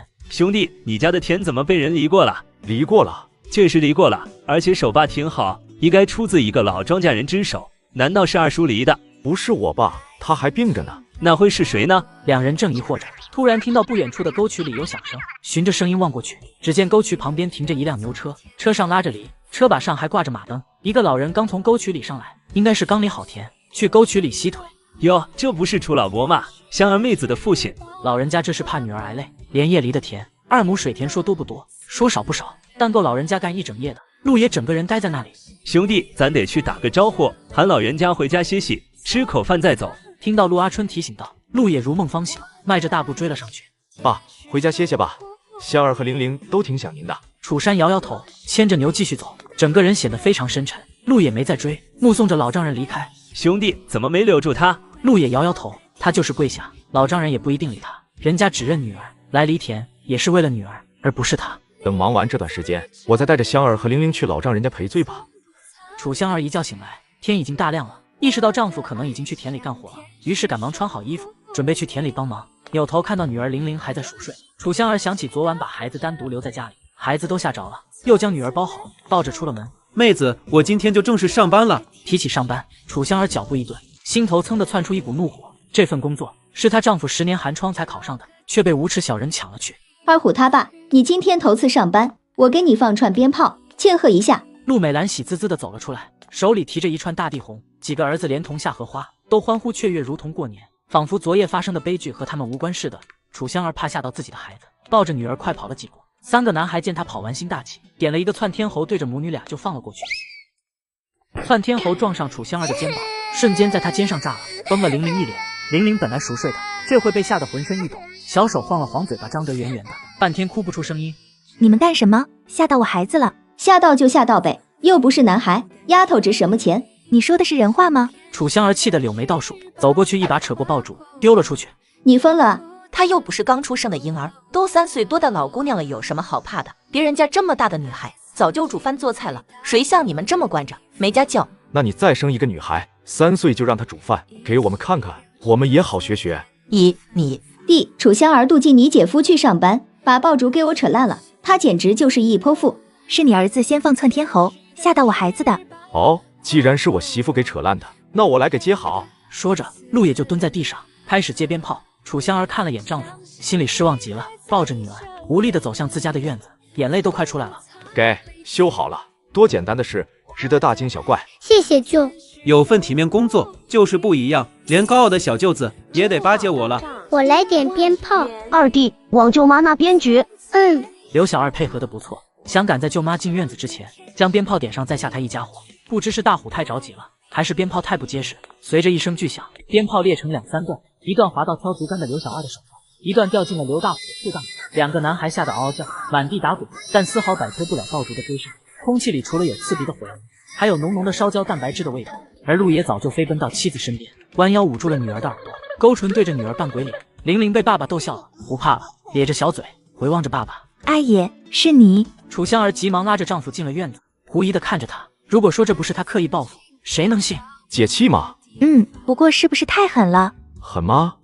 我早说过，欺负我的老婆和孩子下场不会很好，是他们不听，等下还有更解气的呢。陆爷，你是不是故意的？大和二都受伤了。你说什么呢？是我点的火，还是我放的炮？你觉得我有问题，你可以报案。报案，动不动就报案。帽子叔叔是你爹啊？接上集，刘昌盛抢了陆野的工作，放鞭炮庆祝。3个侄子竟然还要拿着鞭炮炸玲玲，陆野略施小计，把3个侄子炸得稀碎。你觉得我有问题，你可以报案。报案，动不动就报案。帽子叔叔是你爹啊？陆美兰一跺脚，恨恨地转身离去。二虎他爸，你快去上班吧，第一天上班别耽误了。刘昌盛看了眼手表，快7点了，也不管孩子了，跳上自行车，飞快地往镇上赶。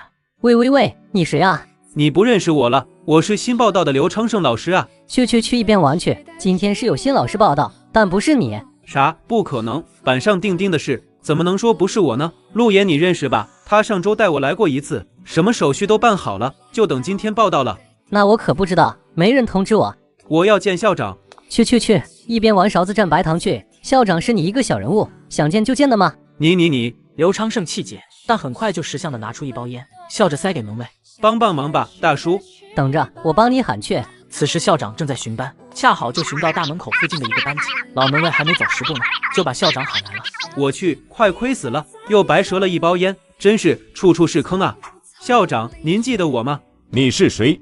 啊，这是怎么回事？明明上周五您还握着我的手，欢迎我加入呢。接下来不管刘昌盛说什么，校长都不搭理，反而问他要学历证书，要介绍信。刘昌盛只好灰溜溜的离开。等下我去和丰农签个合同，你在家里好好歇息养一养，过几天去丈母娘家一趟。你刚说去哪？去我老丈母娘家。楚香儿惊喜的咬了咬唇，心里激动的砰砰跳。以前丈夫从不愿意去她娘家的，甚至和她的娘家哥水火不容。那什么时候去？等栽好秧苗就去。真的吗？最多不超过3天，我就可以回娘家了。太好了，好想爸爸和妈妈。你是因为我才和娘家断的来往，我无论如何也得帮你修复好这层关系。这几天我要好好赚钱，到时带着你和玲玲体体面面的去。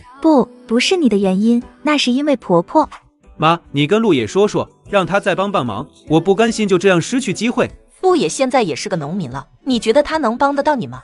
能，肯定能，只要他肯帮我，肯定行的。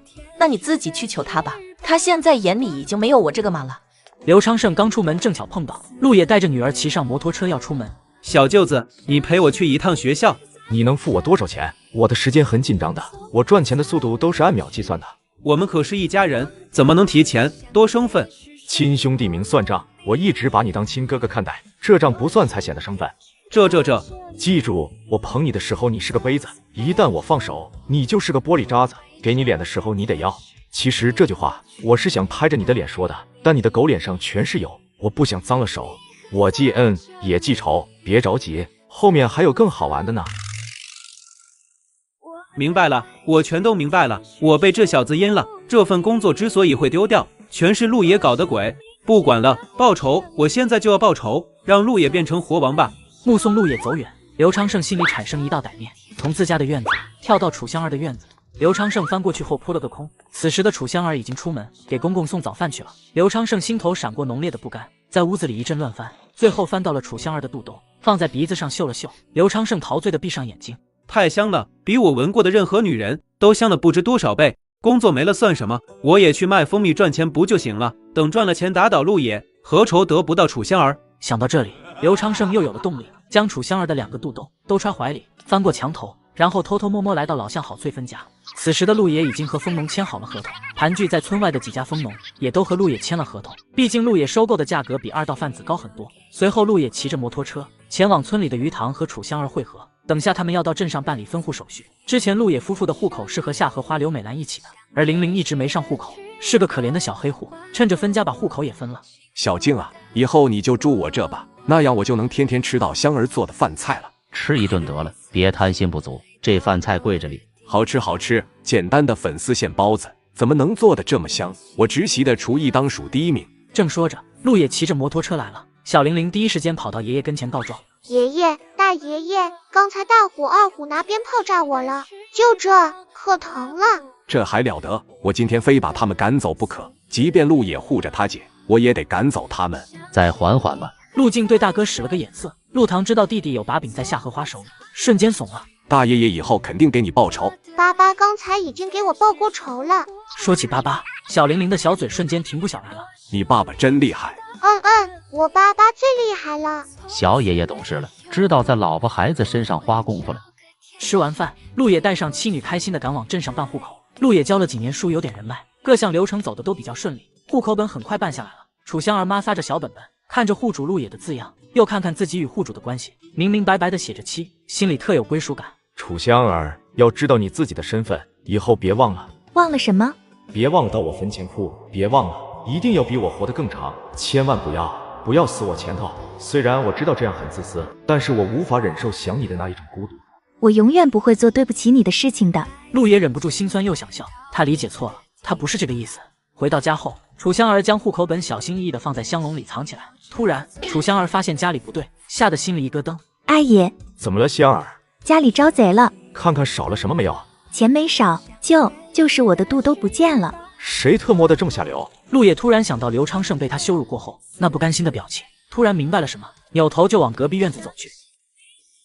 接上集，陆野带着楚香儿和女儿办理户口本。回家后，楚香儿发现自己的肚都被人偷了。陆野跑到隔壁院子，一脚将刘昌盛的自行车踹翻。哪个小崽子？夏荷花正在做饭，听到声音急忙跑了出来。你干什么，小崽子？疯了！刘昌盛把楚香儿的肚都偷走了，他是在找死，你知不知道？怎么可能？你姐夫是最冰清玉洁的，他只想赚钱养活自己的儿子，没那花坏心思。你最好给我看好他，不然出了事连你一起倒霉。没教养的东西，谁家的孩子敢这样跟妈说话？夏荷花也怒了，劈头盖脸就想去捶陆野。阿爷，楚香儿抱着孩子跑过来，挡在陆野前面，用后背承受着婆婆的怒气。玲玲拿小手护住妈妈。奶奶太坏了，不准打我妈妈，不准打我爸爸，不可理喻。陆野一把推开母亲，护着妻女离开。夏荷花被推了个踉跄，后背撞在墙上，疼得龇牙咧嘴。陆野，你敢打自己的母亲，老天爷劈死你！我要回娘家找你几个就来揍你。回到家后，陆野额上的青筋还在乱跳。他不是因为被母亲咒骂而生气，而是妻子被冒犯了。为什么？他们为什么这么可恶？我只想好好赚钱，让妻子女儿过温馨幸福的生活，都不行吗？别生气了，阿爷，我再绣2个就是了。不用绣了，现在城里应该已经有卖罩罩的了，一会我去找找。啊！吃好饭，陆野就骑着摩托车前往城里，准备把昨天卖剩的蜂蜜卖掉。蜂农手里的蜂蜜，他准备贴上品牌标签，再统一售卖。他已经办理个体户执照，并申请注册野牌系列商标。为了将蜂蜜生意做大做强，他甚至写了篇故乡的槐花情的文章，送往报社煽起情来。另一边，楚香儿扛起铁锹走向野外。既然泥鳅也很赚钱，他自然不能闲着。2个人赚钱总比1个人快。陆野把蜂蜜放在摊位上摆好，标上价格让客人自取，而他则拿出纸笔垫在膝盖上，认真地写着规划。哎呦喂，陆野，你倒是招呼点客人，做生意迎来送往，你不陪着点笑脸怎么行？没事，以后的超市都是这种模式。啥玩意？超市是啥？说了你也不懂，那边好像有人找你。陆老师，我买花粉。陆野循着声音看过去，这个女孩相当面熟，她是白校长的女儿白商宁，她将会在20年后成为风靡全国的食品界大王。不过她终身未嫁，50岁的时候因抑郁症而亡，到死还是个黄花大闺女。究其原因，就是因为苦练她。这一世愿她有个好归宿，不要再对我抱有任何幻想了。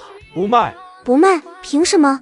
不凭什么，贵贱不卖，给多少钱都不卖。我是不是给你脸了？信不信我把你摊子砸了？去，一边玩去别捣乱了。快4点了，我等会还得给媳妇买罩罩去呢。这个年代去哪里买那玩意呢？供销社、百货公司貌似都没有，村里的婶子大娘也没有穿这玩意的，尤其到了夏天看得清清亮亮的。正思考的陆野不经意间看向白商宁，用下巴点了一下她的大团子，非常自然地问道：你里面穿的什么呀？啥？什么叫里面穿的什么？白商宁后知后觉地顺着他的目光看向自己的胸脯，瞬间明白了什么。陆野，想不到你是这样的人。打开给我看看呗。你这个混蛋，臭盲流！听到陆野的话，白商宁瞬间吼起来，拿起蜂蜜就砸了过去。陆野帅气一接往摊子上一放，转身跑了。看着他远去的背影，白商宁气得跺脚，抬脚就踹向蜂蜜摊子。这时有人走过来买蜂蜜，白商宁思索了几秒，默默收回脚，抹了把眼泪，开始招呼客人。陆野在街上转了好大一圈，也没买到罩子，最后找到一家裁缝店。请问这里可以做胸罩吗？啥胸罩？就是戴在这儿的，圆圆的，有2条带子，像眼镜。你说的是绿蒙眼子吧？什么驴蒙眼子，还牛斗嘴子呢？不过好像还真挺像。咱们老祖宗发明驴蒙眼子几千年了，为啥就不愿意把这玩意改造给妇女使用防走光呢？我去，跑题了，不是驴蒙眼子啊。哎呀，也算差不多吧。你就照着驴蒙眼子给我做一个，但要做成兜子，大概做这么大的兜子。那我试试。你要什么布料？里层棉布，外层桑蚕丝，中间加层海绵。桑蚕丝的料子贵，不差钱。陆野拿10块钱往缝纫机上一拍，裁缝接了钱立刻殷勤起来。在陆野的指导下，费了老鼻子劲，终于做出一个浅粉的胸罩。虽然做工略显粗糙，但也像那么回事了。美中不足的是没有搭扣，只能在后面系个活扣，以后再改造，好好设计，说不定可以用这个赚一大笔呢。陆野满意的收好罩子，回到自己的蜂蜜摊位。白商宁果然是个商业奇才，蜂蜜已经被他卖完了，正在数钱。见陆野来了，他把钱往桌上一放，冷着脸就要离开。咱俩合伙做蜂蜜生意呗，55分账。听到陆野的话，白商宁脚步一顿，55分账，蜂蜜利润挺高的，这生意合算啊。最主要的是，当了他的合伙人，可以经常见面。听说他和妻子不和，那么我就有机会成为陆夫人。你不用出资，只要出人就行。不过咱丑话说在前头，一旦与我合作，你就永远别想当老板了。老板是我老婆，蜂产品只是他旗下的一个产业。那我得先见见你所谓的老板。行，明天吧。你的妻子漂亮吗？还行，比你漂亮一点。陆野收好摊，又买了1斤豆腐，一条人造肉，准备晚上咕噜豆腐给妻女吃。随后骑着摩托车先去鱼塘接了女儿，从口袋里掏出给玲玲买的小饼干。爸爸最好了，我爱爸爸。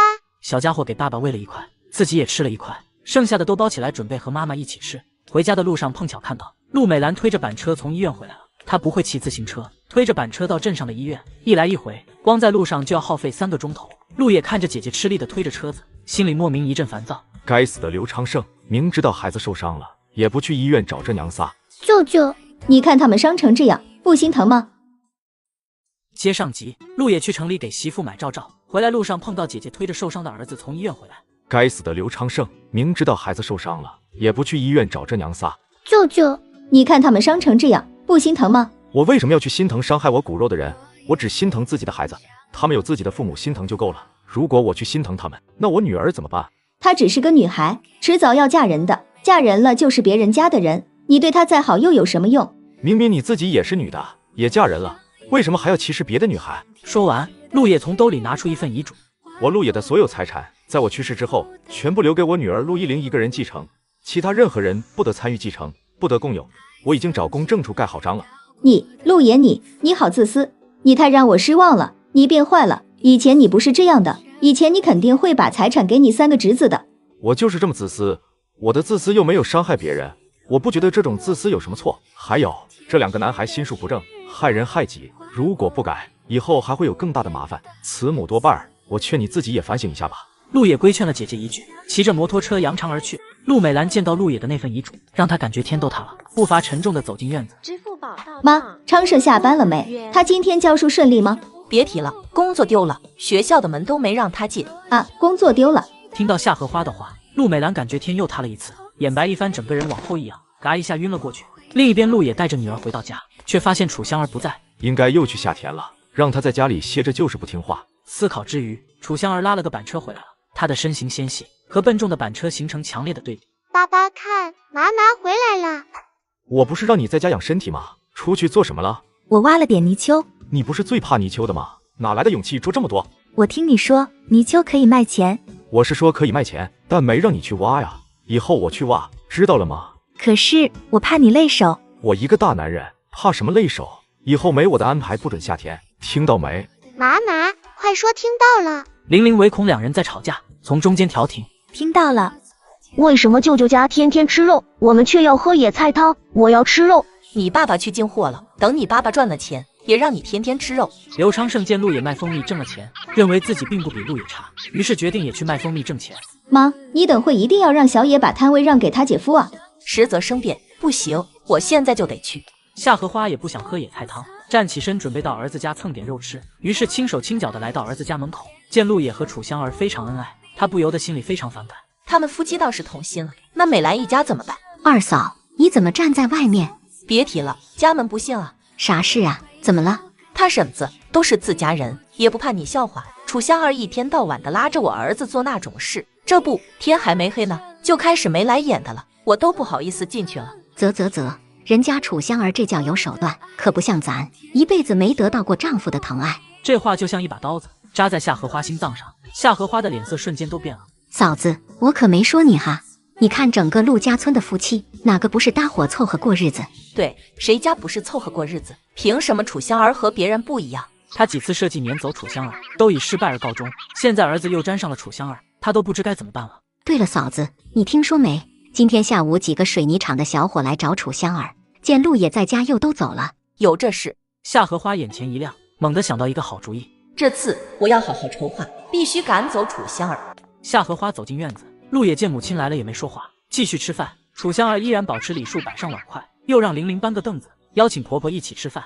养儿子有什么用？关键的时候还不如孙女对我好。有什么事？你姐夫进了500块钱的蜂蜜，想要拉到城里卖，你把摊位借他用几天，卖完就还给你。借给他？那我怎么办？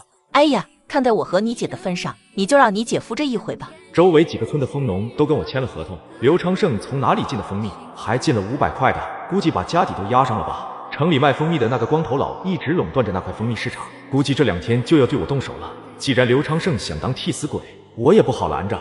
行，既然你这么说，那我就借给他几天。小野，我就知道你还是有良心的。听到陆野的话，楚香儿有些担忧地看着陆野，但对上丈夫坚毅的眼神，立刻有底了。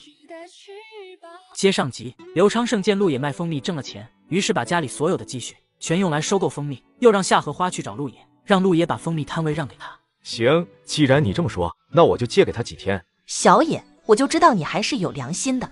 翌日清晨，陆野一大早就起来做饭，等吃好早饭要带楚香儿去城里和白商宁会面谈合作的事情。陆二愣一大早就等在门口，听到动静，推开大门走了进来。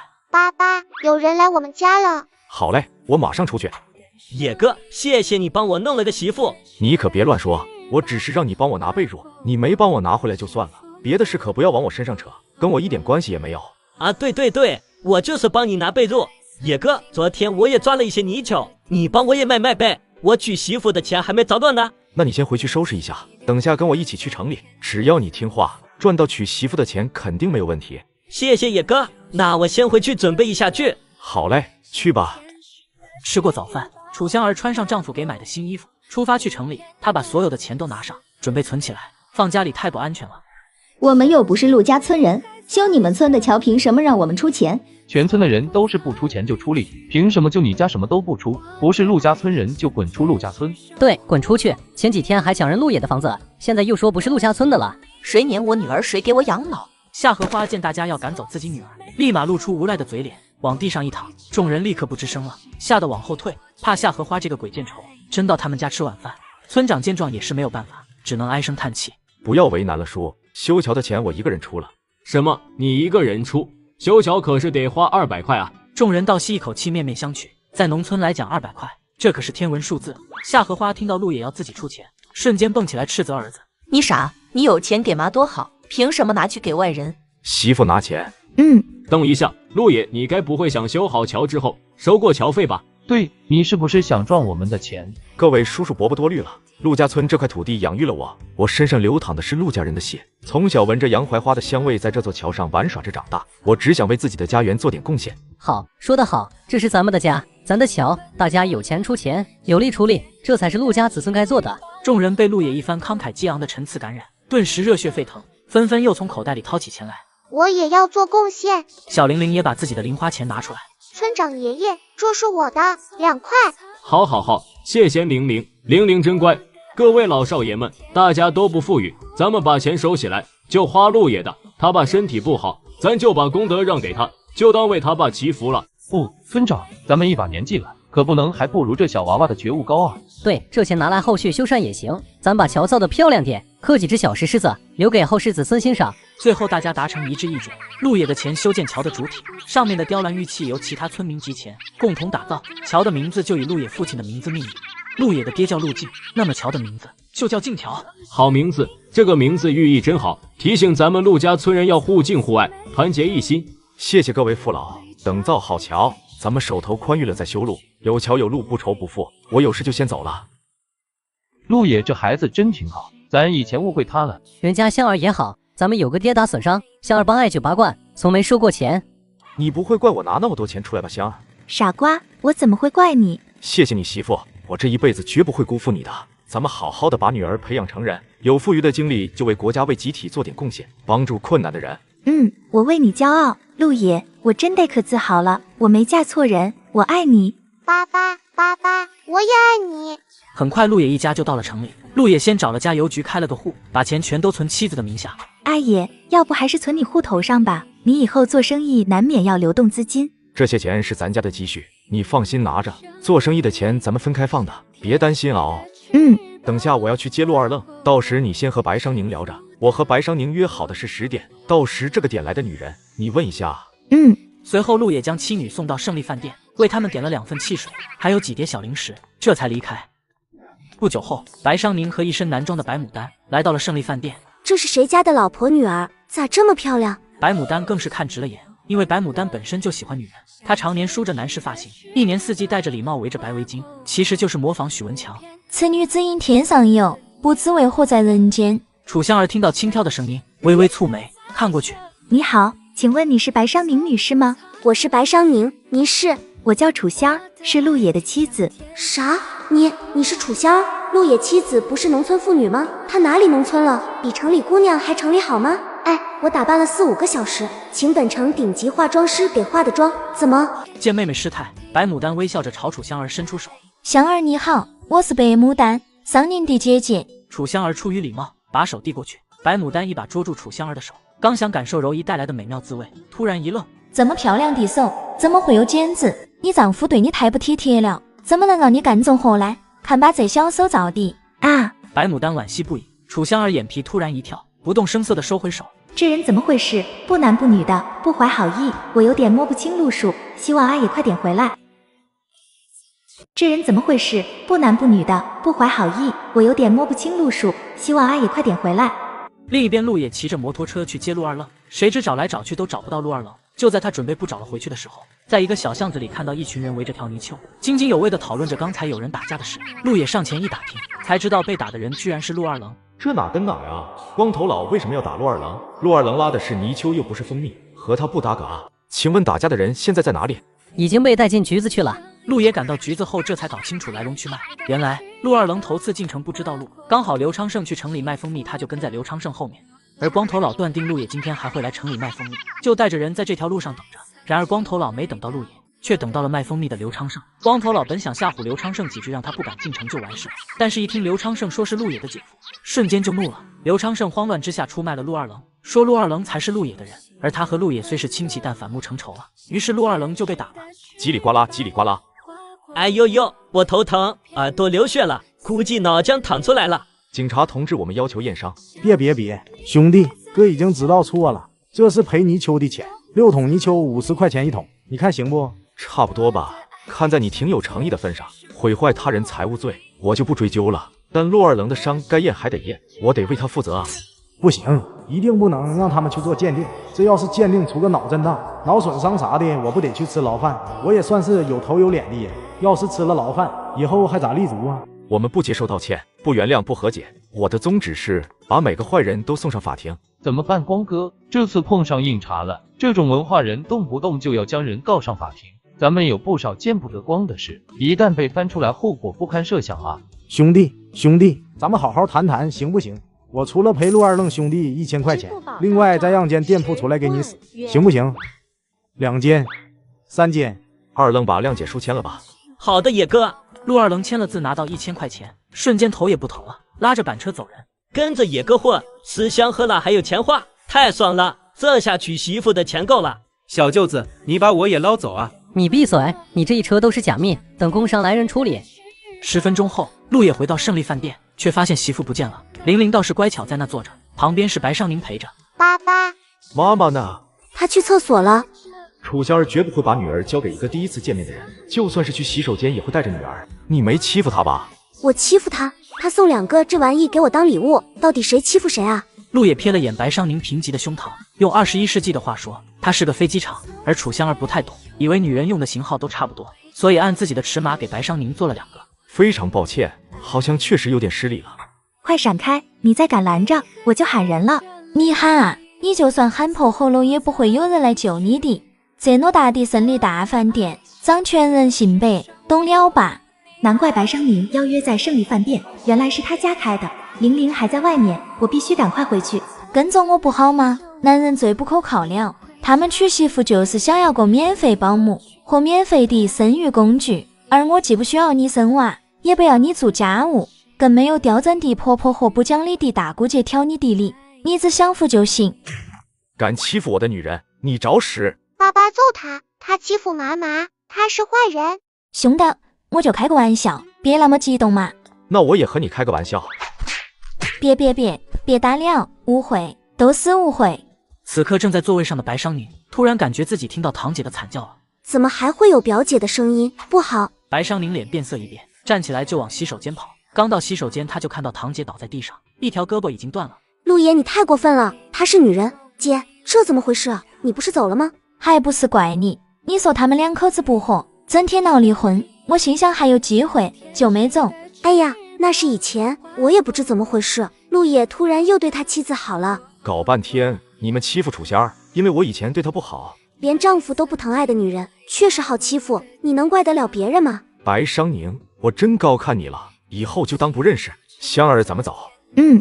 阿爷，咱们得罪了他们，以后咱的蜂蜜生意怎么办？咱不挣那钱，也不受这份窝囊气。那蜂蜜以后就由我来卖吧。既然和蜂农签过合同了，就得讲诚信。好，我们一起卖。只要咱夫妻齐心，就没有过不去的坎。快亲上去啊，急死我了！白牡丹被人用担架抬出来了，刚好看到陆野夫妇眉目传情，甜蜜气息辐射到了他。有病啊！嗨，对不起了兄弟，还有妹子，一场误会，你们早点秀恩爱不就没事了？妹子，以后谁敢欺负你就和我说，这世上只有我能欺负你。走了兄弟，你有这么美的媳妇，可得看好了，别让旁人有可乘之机。什么人啊，这是没脸没皮的！按道理打成这样，应该结下梁子，以后明争暗斗，彼此下黑手才对啊！怎么感觉画风不对呢？这世上哪有绝对的好人和坏人，有时候只是一面之差，表面文章做好就行了。也是，这世上没有绝对的好人和坏人，随时可以发生质变和量变，所以最好的相处方式是保持一定距离，但面子工程确实该做好。仙儿吃完饭再走吧。算了，我们把胜利饭店的亲戚得罪了，到时不给我们吐口水啊。那不能，你要实在想吃，换个地方吧。行，你定地点，我请客。老公，你想吃什么？咱们宰他一顿。接上集，夏荷花趁陆野出门抢了楚仙儿的钱袋子，陆野知道后期的当场原地爆炸，立马开着摩托车就撞向陆美兰家的大门。爸，你老实告诉我，陆野到底是不是我婆婆亲生的？孩子，我知道你受了婆婆不少气，但她始终是陆野的妈，你就包容一下她吧。爸，我是陆家的儿媳，我想我有必要知道陆家的历史，这样以后才能讲给儿孙们听。香儿，我想听听，如果她是亲的，你当如何？不是亲的又如何？如果是亲的，以后我不会再让着她了，她的行为太过分了。如果不是亲的，那以后也只有感谢的份了，以后我躲着她就是了。以后你和陆野只要好好过日子，守住钱包，不要理会其他人就行了。陆静的话虽然依然没正面回答，但是意思已经很明显了。我知道了，爸。此刻鱼塘旁边的空地上，大伯已经支起一个地锅，开始炖鱼了。如果有玉米面就好了，贴点玉米饼。家里有，我回去拿。楚香儿往家里走的路上，突然看到丈夫的摩托车就停在不远处，只见陆野坐在沟渠旁，出神的看着流动的渠水，地上还放着一卷钱，随风晃动着，眼看就要被吹进渠里。这钱是他追到三叔家问夏荷花要来的。阿爷，你听到了是吗？你要是想哭，就在我怀里哭吧。我没事了，谢谢你老婆。好香好香，爸爸先吃。为什么给你爸先吃？你爸爸格外好看。对哇对哇，我爸爸不止好看，还很帅的呢。就在这时候，陆美兰哭着找了过来。陆野，你姐夫这么晚了还没回来，我怕他出意外，你快去骑摩托车带我去找你姐夫。不行，天快黑了，咱这里山路居多，万一跌了怎么办？你有什么资格拦着？是你和陆野亲还是我和陆野亲？有你这样和大伯说话的吗？太不尊重了。对不起，对不起，大伯，是我太着急了。那现在我该怎么办啊？就在家里等吧，或者你们走路去找，反正不能骑摩托车，太危险了。他去城里了，我走到天亮也到不了啊。那就在家里等着。陆美兰眼看没办法，跺着脚走了。直到后半夜，隔壁院子突然传来哭骂声，是刘昌盛回来了，他的蜂蜜全被没收了，因为他卖的根本不是真蜂蜜，而是糖水加糖精熬制的，先罚200，如果后期检测出里面有对身体有害的物质，还得坐牢。夏荷花被气得晕过去好几次，陆美兰一直哭到天亮，声嘶力竭地砸了不少东西。天亮之后，夏荷花想起来去栽秧苗，却发现一条腿不好使了。兰兰，快给我叫大夫来，我的腿不能动了。这里里外外都靠我一个人，哪有时间请大夫？受着吧。另一边，陆野一家吃过早饭后，陆老爷子负责看孩子做午饭。陆野和楚香儿去栽秧苗，他家的秧田在村东，而水田在村子西南，所以需要斜穿整个村子。走着走着，突然他们看到一个熟悉的身影一闪而过。你看到人了吗？是不是有个人偷偷摸摸的进了队长家了？看到了，好像是刘昌盛。那天阿春嫂说，刘昌盛好像和翠芬有点不正常，他们不会是……你待在这里，我去看看。我也去。你就别去了，等下看到不好的事情，你又要不舒服了。我不看，我就跟在你后面。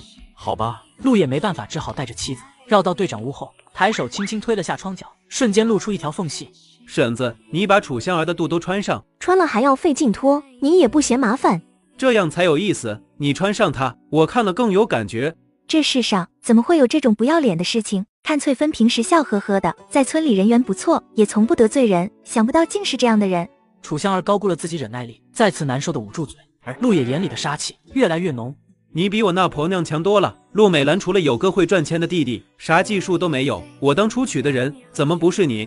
虽然我不能嫁给你，但我为你生了个女儿，七七下半年可就要上学了，你得交学费。陆爸爸的妹妹陆七七居然是刘昌盛的女儿。等几天，我让陆美兰问他弟要钱，加倍给你们。行，真行。合着我不光要养陆美兰一家，连刘昌盛外面的人也得养。对了，芬啊，昨天集资修桥的钱不是在队长手里吗？你知道放哪里了吗？你想干什么？我有急事，先借给我用一下，我用2天就还上。不行，我男人会打死我的。分就借给我吧，这次我挣到钱了，立马就带你们母女走。真的吗？那你等下，我给你找找。村集体的钱你们也敢动？现在已经不是报不报仇的事了，而是怎样阻止集体财产流失。陆野重新绕到前院，思忖着该怎么让在田里干活的人都看到屋里的场景。思考间，陆野见门口有堆麦秸，冷冷一笑，计上心头，随后跑到柴垛边上，掏出一盒洋火点燃，一瞬间青烟就冒了起来，夹杂着火光。很快田里栽秧苗的人就被惊动了。失火了，谁家失火了？好像是队长家。手里的活都放下，救火要紧。陆野放好火，拉着楚香儿藏在了一面坍塌的破墙后面，准备看好戏。不过3-5分钟的功夫，村里的青壮劳力就飞奔到跟前。这时候他们才发现着火的是一小堆麦秸秆，看起来好像有人刻意放的火，应该是想提醒什么。虽然不至于发生火灾，但也得赶紧灭火。众人涌进院子准备接水救火，几个愣头青直接冲进了堂屋，猛不丁的冲来这么多人，直接给刘昌盛和翠芬吓得够呛，石化了似的一动不敢动。哎呀妈呀，哎呀！这几个年轻小伙基本都是陆爸爸的哥们，此刻看到他老娘的身体，真心觉得不好意思啊。队长陆九以及几个40-50岁的村民跑得比青壮劳力慢，此刻也赶到了，见众人都不救火，而是围着他家堂屋砍，顿时火了。都看啥呢？我家有宝还是咋的？说我们看我省的。接上集，刘昌盛卖假蜂蜜，不但全部被叔叔没收了，还罚了款。回来后被陆美兰骂了一宿。第二天出轨队长陆99媳妇被全村人堵在了屋里。你婶咋了？陆九以为媳妇出了什么意外，于是急忙冲进了堂屋，看到光秃秃的媳妇和刘昌盛后，头发瞬间就绿了。我操！玛丽隔壁，给我削他！刘昌盛在村里人见人厌，作为队长的陆九却一直很照顾刘昌盛，可现在刘昌盛却搞了人家老婆，这谁能忍？当天晚上，陆家村的这些刁民唆使小飞把他的那玩意咬掉了，并赶出陆家村，而陆美兰依然赖在陆家村不肯走。她舍不得陆家村肥沃的田地和大瓦房，于是思来想去，用最后的6毛钱给夏荷花请了个大夫，随随便便的看了一下，以此来温暖母亲的心。但让陆美兰崩溃的是，大虎二虎身上的伤又发炎了，他现在却没有钱给孩子看病。这收音机是楚香儿的陪嫁，说不定楚香儿愿意花高价买，毕竟有纪念意义。喂，这收音机20块钱卖给你。你脑子是不是有病？拿我的东西卖给我？你是不是飘了？我是你大姑姐，大姑姐就相当于半个婆婆，你怎么敢和我这样说话？他怎么就不敢这样和你说话？你是哪家的贵夫人，还是有多高的社会地位？以后要是再让我看到你来烦我老婆，可别怪我不客气。陆野丢下狠话就带着妻子吃饭去了。陆美兰急缺钱，只好到村里去借，毕竟之前他也有几个好朋友，可惜借了一圈不光没借到，还被人吐了一身唾沫。陆美兰没办法，又来到了陆野家。大爷，你就借我一点钱吧。不借。为什么？连阿贵嫂你都借，为什么不借给我？我可是你亲姐啊。亲姐我就该借给你，我借给你钱你就没打算还，还觉得是理所应当的。阿贵嫂就不一样了，她感恩于我。再说人现在没钱，不代表以后没钱，但是你以后一定会没钱。陆美兰气得几乎昏过去，但陆野既然能说这绝情话，自然不会再同情他。陆美兰只好拿出分家协议跟陆野换钱。以后这个宅子还有田地都是你的，我回刘家庄，你给我500块钱。宅子是我爸的，田地是集体的，协议上写的明明白白的，你一旦离开陆家村就会全部收回。你不会以为我还会像以前一样让着你，想讹多少就讹多少吧？看在从小一起长大的份上，给我100块钱吧，我什么都不带走，都给你了。都给我？你好意思说出口？你说那自行车、缝纫机、收音机，还有大挂钟，哪件不是仙儿的陪嫁？100块钱没有，最多50。随后陆野拿出5张大团结扔在地上，就像前世陆美兰扔给他50块一样。拿去买菜吧，我已经够仁义，现在的50块钱可比2024年的50块钱值钱多了。儿子的心机、城府、谋略已经这么可怕了，他一直忍着刘昌盛，就是为了找准时机一击毙命。现在的儿子太像蓝锦了，如果最后那次逃跑没被人揭发，估计他现在还好好活着吧。倘若他在天之灵看到现在自己的儿子，应该会感到很欣慰吧。这50块钱也太少了吧？觉得少可以不要啊，好好种那几亩地也能养活孩子，何必伸手问人要呢？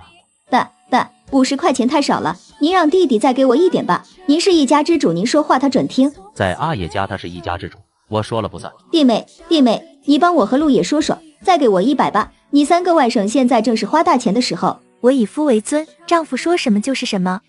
陆野，算你狠，你别后悔，以后也别指望我3个儿子给你养老。陆美兰放完狠话，扭头愤然离去。回到家，她就开始收拾包裹细软，准备出发前往刘家村。陆家人她啃不上了，那就去刘家啃。兰，千万别丢下我，带我一起走呀！我自己都吃不上饭，怎么带你？你就老实在这里待着吧。千万别丢下妈呀！妈，你别着急，我安置好了就回来接你。陆美兰哄骗了一下母亲，拉着板车扬长而去。值钱的都被陆美兰拿走了，那些不好拿的也都被她给破坏了。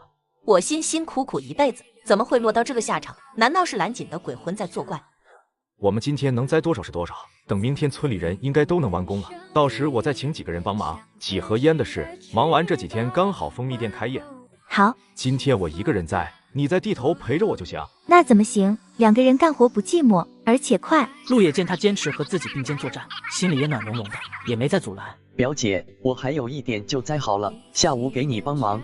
楚香儿看着憔悴的陆巴巴，心里有点难受。现在到处都在传翠芬婶子和刘昌盛之间的那点破事，农村谁家里要是出了这档子事，儿子怕是都说不上媳妇。翠芬婶子怎么这样想不开啊？图一时之快，毁了整个家庭。这孩子还不知道陆七七不是他的亲妹子吧？那你到时候要是不嫌累，就过来，到时候我给你做好吃的。村里人都用异样的眼光看我，只有姐还像以前一样。又不是你的错，该怎么生活还怎么生活，心有正气，何须惧流言？都怪你，要不是你让你那破姐夫住在村里，他怎么能欺负到咱们陆家人的头上？对不起小凯。小凯，看在你野哥这么诚恳认错的份上，你就放下心中的芥蒂吧。楚香儿趁机微笑着哄劝，陆巴巴没说话，点点头走了。这个年龄段的小伙子说话难免冲动点，你别放在心上。只要对你友善的人，我一般都会宽宏大量的。哟，就你们这战斗力，还干活呢？我看你们什么时候能栽完。接上集，陆美兰眼看在陆家村混不下去了，于是把家里值钱的东西全都拿走了。至于那些不好拿的，都被他给破坏了，只剩下一个瘸了腿的老太太。苦苦一辈子，怎么会落到这个下场？难道是蓝锦的鬼魂在作怪？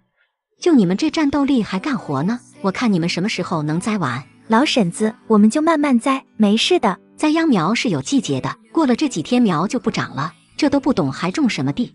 还有老婶子，您是不是把太平洋当你家的泳池了？你这管的也太宽了吧！哼，我知道你们等着陆巴巴帮忙呢，他母亲现在正寻死觅活的，他不得看着呀，哪有时间帮你们？陆美兰一走，所有的田地都是陆野的了。老婶子心里有些不得劲，因为她也想多要几亩地，毕竟田多粮食多。陆野已经那么有钱了，还霸着田不放，怎么不把他们累死？高春兰幸灾乐祸地拿出一根黄瓜，嘎嘣咬一口，独属黄瓜的清香味弥漫开来。楚香儿突然有点馋黄瓜，不自觉地咽了咽口水。最近我怎么老馋这馋呐，跟怀了孕的人捡嘴似的。哎，我在乱想什么呀？自从生了玲玲到现在3年多了，肚子都没信儿，现在怎么会怀孕呢？等忙完这段时间，再让阿野带我去城里的医院瞧瞧。很快时间来到了晚上，陆野回到家，立刻挽起袖子开始做饭。饭还没做熟，隔壁院子里就传来夏荷花的声音。哎呦，快要死我了！我要吃饭，快过来给我送饭。爸一会你去送饭，以后要么你送，要么我送，别老指望我媳妇。以后尽量爸去送，你也尽量少过去。陆老爷子盛好饭菜来到隔壁院子，看着夏荷花躺在西屋里不能动弹，不由得感慨万分。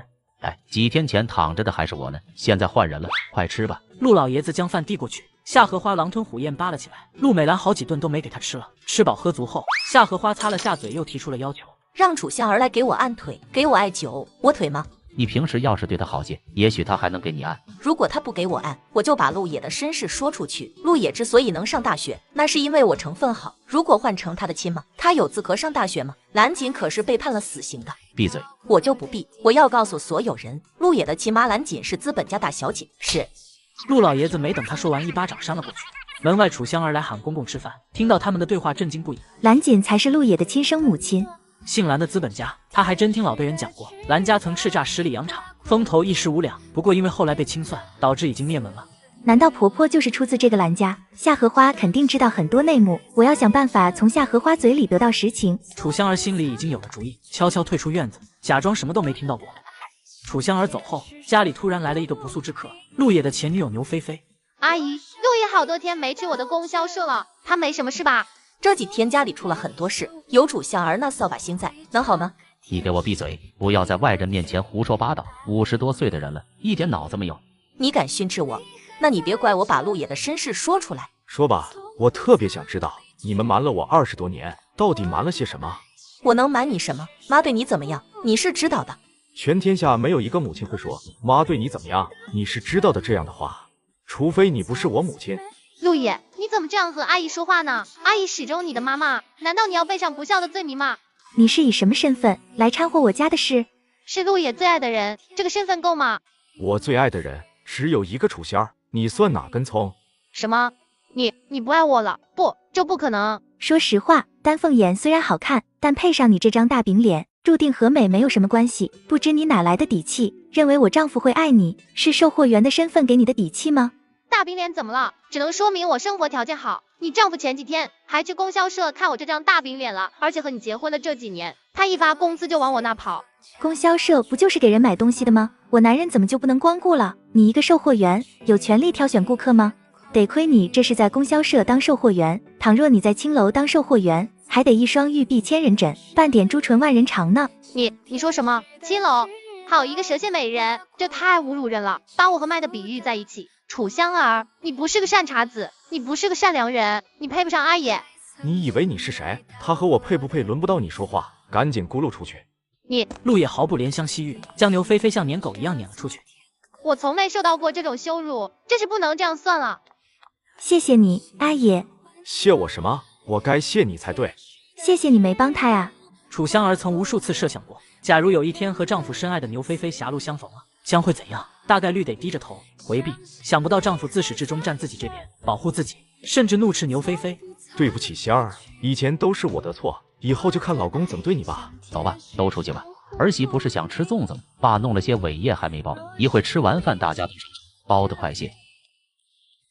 离婚吧。不离，你利用完我就想把我一脚踢开，门都没有。我对这个家的贡献有目共睹，至少陆也是我一手养大的，我不信陆也完全对我没感情。接上集，夏荷花因病瘫痪在床无人照料，陆静好心前来送饭，但他却仍感到不满，还要让儿媳妇楚仙儿为他做按摩和针灸。离婚吧。你利用完我就想把我一脚踢开，门都没有。我对这个家的贡献是有目共睹，至少陆也是我一手养大的，我不信陆也完全对我没感情了。到底谁利用谁？我帮你养了20多年的女儿，可你是怎么对我和我儿子的？我不是来求你同意的，我已经交了状子，你等出庭就行了。静哥，我以后再也不拿蓝锦的事情威胁你了，咱们以后好好过日子。你以为可以威胁我一辈子？陆静丝毫不领情，拿出一张报纸递给夏荷花，报纸上赫然写着蓝家人所做的贡献。夏荷花的心瞬间一阵冰凉。坏了，这下坏了，这事万一追究起蓝锦的死因，会不会查到我头上？没事没事，蓝锦是自己跳崖的，跟我没关系，而且死人是不会说话的。夏荷花刚做好心理建设，就听到隔壁院子里传来欢声笑语，一瞬间她眼里又浮现出浓烈的不甘和妒忌。如果再欺压我，我就不活了，我要带走楚香儿。楚香儿不是你们所有人的眼珠子吗？给挖了去，看你们会不会痛苦。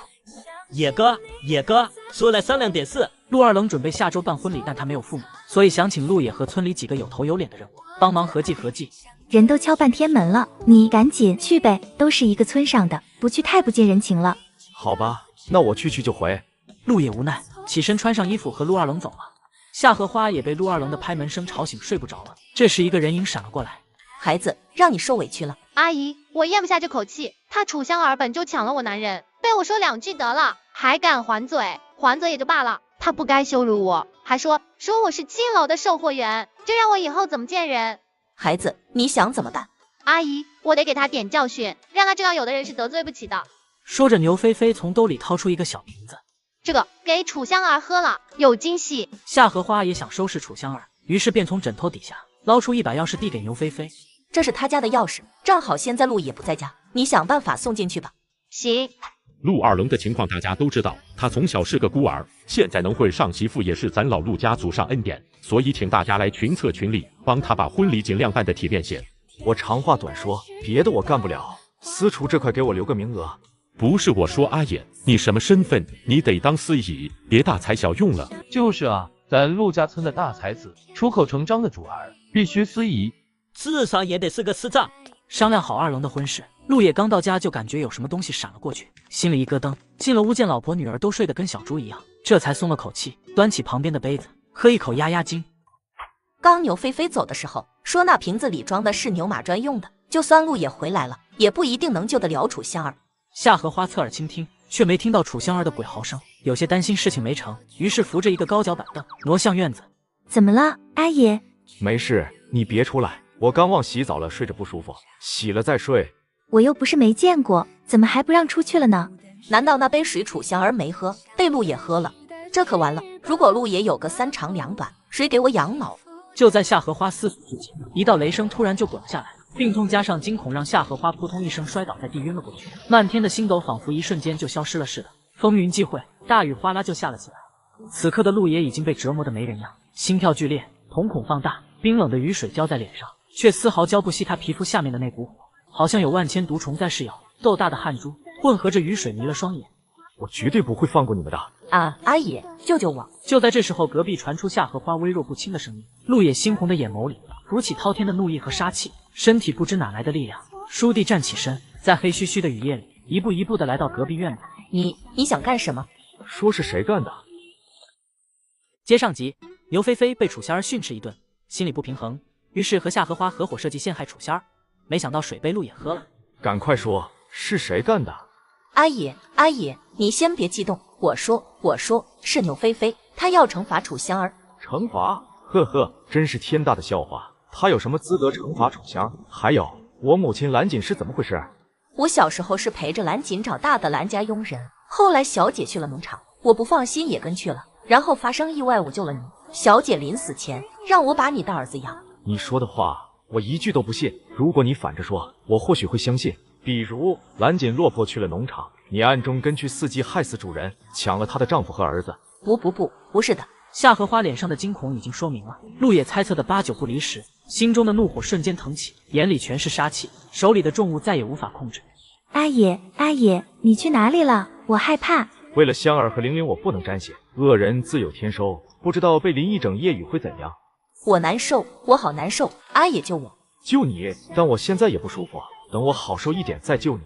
陆野说完，扛着石碾子大步离去。夏荷花挣扎了几下，脑袋重重磕在地上，不知生死。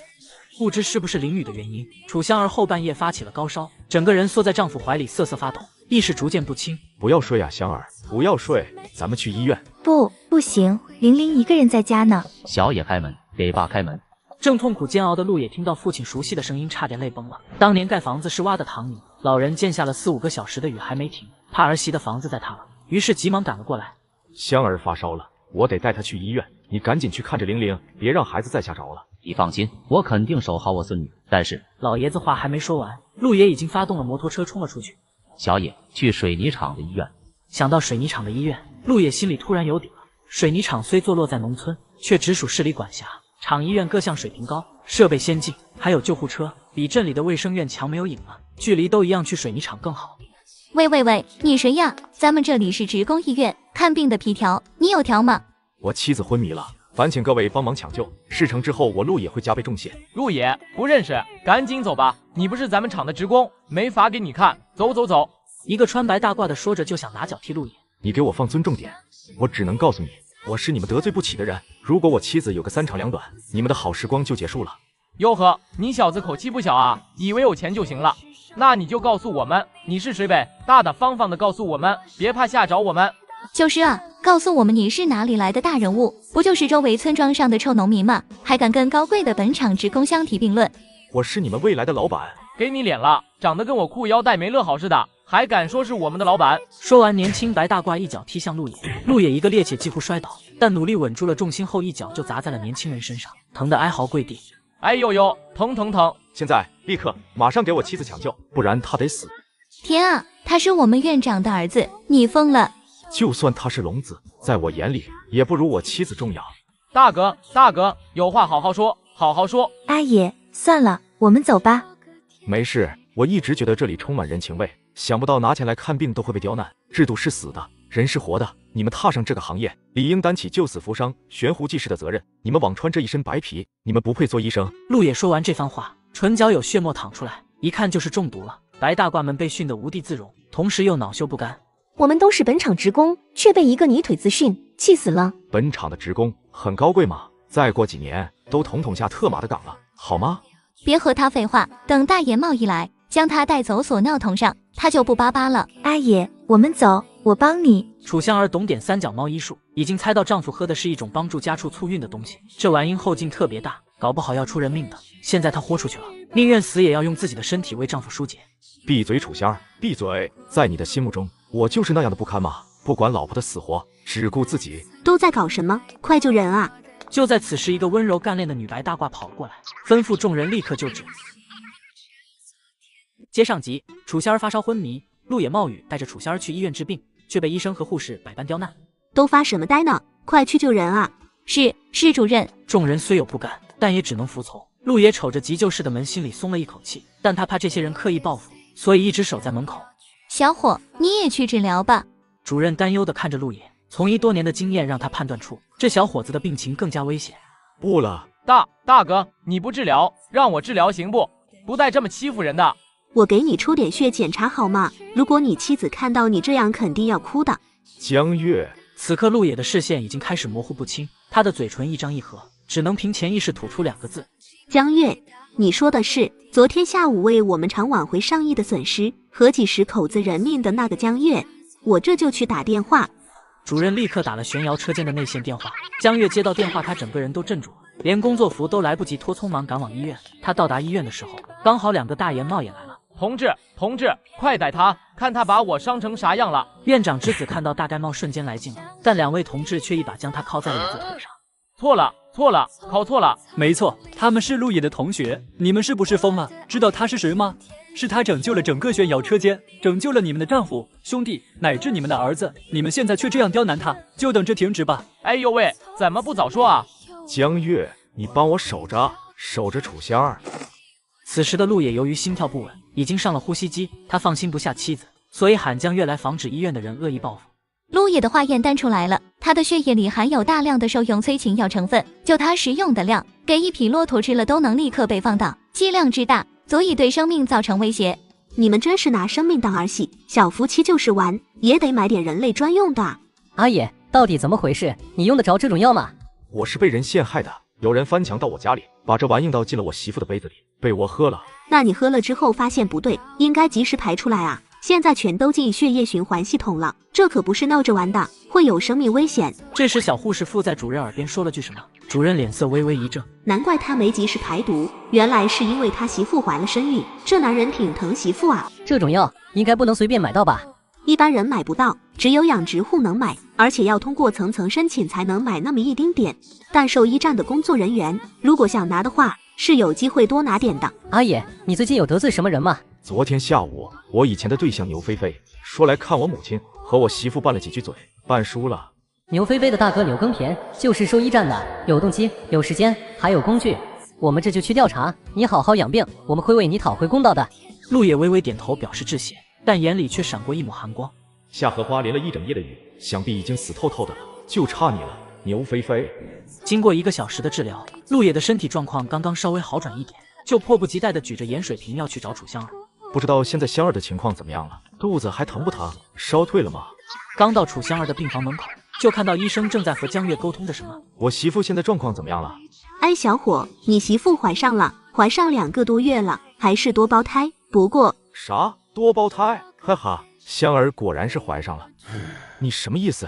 人家老婆怀了孕，你不道喜也就罢了，搁着唉声叹气的，就算嫉妒也得有个限度啊。医生说她肚子里的孩子保不住。什么？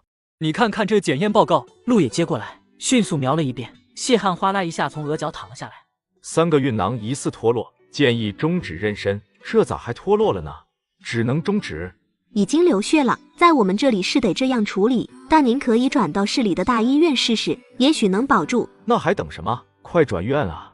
来到市里的医院，陆野将妻子安顿好后，立马跑去挂专家号。白牡丹也在这家医院住着。被陆野锤伤之后，他好几天没去拈花了。此时他吊着半边胳膊，到处瞎转悠，看看哪里有漂亮且甜嫩的小姐姐，聊聊天，摸个小手啥的。哎呦，那不是小香儿吗？咋了这是？病了啊？上回红润润的小脸，这回苍白了。就说嘛，跟着男人能过好日子。你快走，我丈夫马上回来了。老朋友见面，不用这样吧？咋了妹儿？身体不舒服？没有，那是你丈夫不舒服。他咋了？阳痿？早泄？别生气，这么好看，不能惹他生气。妹儿，姐在这医院说话有分量，哪不舒服？跟姐说说咋回事呗。三文不开口，神仙难下手。见楚香儿不搭理自己，白牡丹眼珠子转到旁边的一个布袋子上，她悄悄把布袋顺到手，笑眯眯地站起来。等陆爷兄弟回来，我再来看看你们，别怯场，在这里我就是老大。楚香儿没再出声，白牡丹快步走到拐弯处，打开病历，居然看到一张孕检报告。3胞胎娃，小香儿咋这么厉害？好想要一个，我正好还缺个继承财产。拿来，给我一个呗。你脑子有病吧？连小婴儿都敢要，你以为跟要小猪仔一样随意？陆爷抢过病历台步离开，白牡丹偷瞄了一眼，偷偷的跟了上来。白牡丹，我们不是一路人，我不去得罪你，你也别惹我，闹急眼了对谁都没有好处。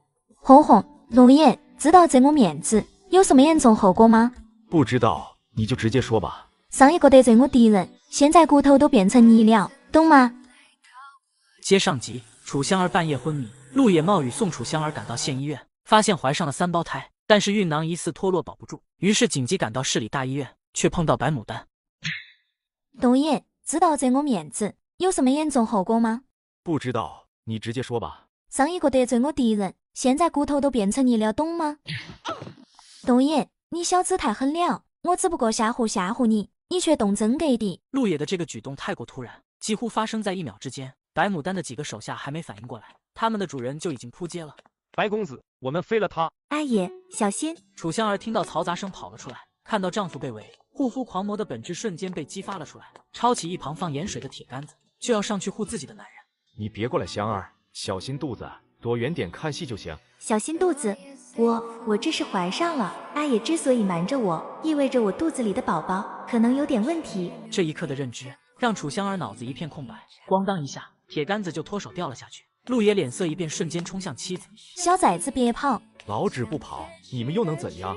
陆爷一抬腿，再次将白牡丹踹倒在地。白牡丹的几个手下瞬间傻眼了。白公子，没用的废物，都给我滚！我和他是内部矛盾，用不着武力解决，都给我滚到大门口去。是，你也给我咕噜远一点。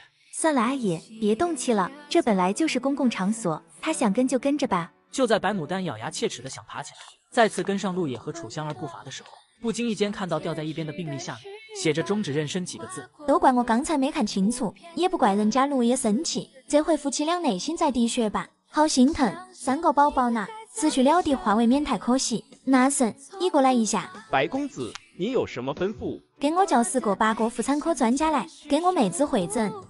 可是现在还不到上班时间，再说咱医院总共也没那么多专家。那就有几个叫几个，快去。是。阿爷，这里面真的又有一个属于我们的宝宝了吗？如果早知道怀上了宝宝，我就不做重活了。别胡思乱想了，快吃饭。到了医院，一切都听医生的，不要担心。折腾了半天，我也饿了。白牡丹走进来，拿起一个包子往嘴里塞，一点没把自己当外人。吃到一半，突然眉头一皱：“你身上怎么有股牛马的骚味？你是不是喝了那个牛马专用药？”你怎么知道的？我经常用这玩意，我们混江湖敌人不知道这个不行。陆爷，你这是被蛇搞了，报仇了没？要不要我给你整一瓶，你报复回去？被我初恋女友牛菲菲算计了，本来她想害我媳妇的，却意外被我喝了。谁这么大胆，竟敢害我的小香儿？最好别落我手里。董爷，我给你弄一瓶，你灌他嘴里。不用了，我们和你不一样，这种事我们不干。这时，几个妇科专家推门而入，陆野心里五味杂陈的听专家说了一大堆，他也只记住了最重要的一点：如果不刮掉孩子，那么楚香儿就会有生命危险。能不能只刮一个，并不是3个孕囊都有问题，能保住一个是一个。我们没那技术，要不你去京城的大医院再看看。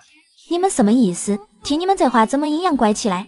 好了，别说了，请你们费心帮忙安排手术吧。陆野内心虽然痛苦，但还是不动声色地回到了病房。医生说你肚子里有个肌瘤，下午做个小手术。不用了，我吃点中药慢慢调理就行。楚香儿说着就开始收拾物品，准备打道回府。医生说你的病是急性的，不能拖，咱听医生的，下午就做了。我不做，我刚才在门口都听到了，他们是要做掉我的孩子，根本不是什么瘤子。你乖一点，玲玲还在家里等我们呢。留得青山在，不愁没柴烧。以后咱们不行，现在就回去。你要是容不下我，我就回娘家。今天你哪也别想去，给我老实待着，下午把手术做了。吼完，陆野走出病房，将房门从外面锁上。如果不是牛菲菲昨夜搞事情，也许胎儿就不会出现问题。牛菲菲，我绝对不会放过你的。陆野一拳重重砸在墙上，面色阴沉的走下楼，发动摩托车飞驰了出去。快跟上！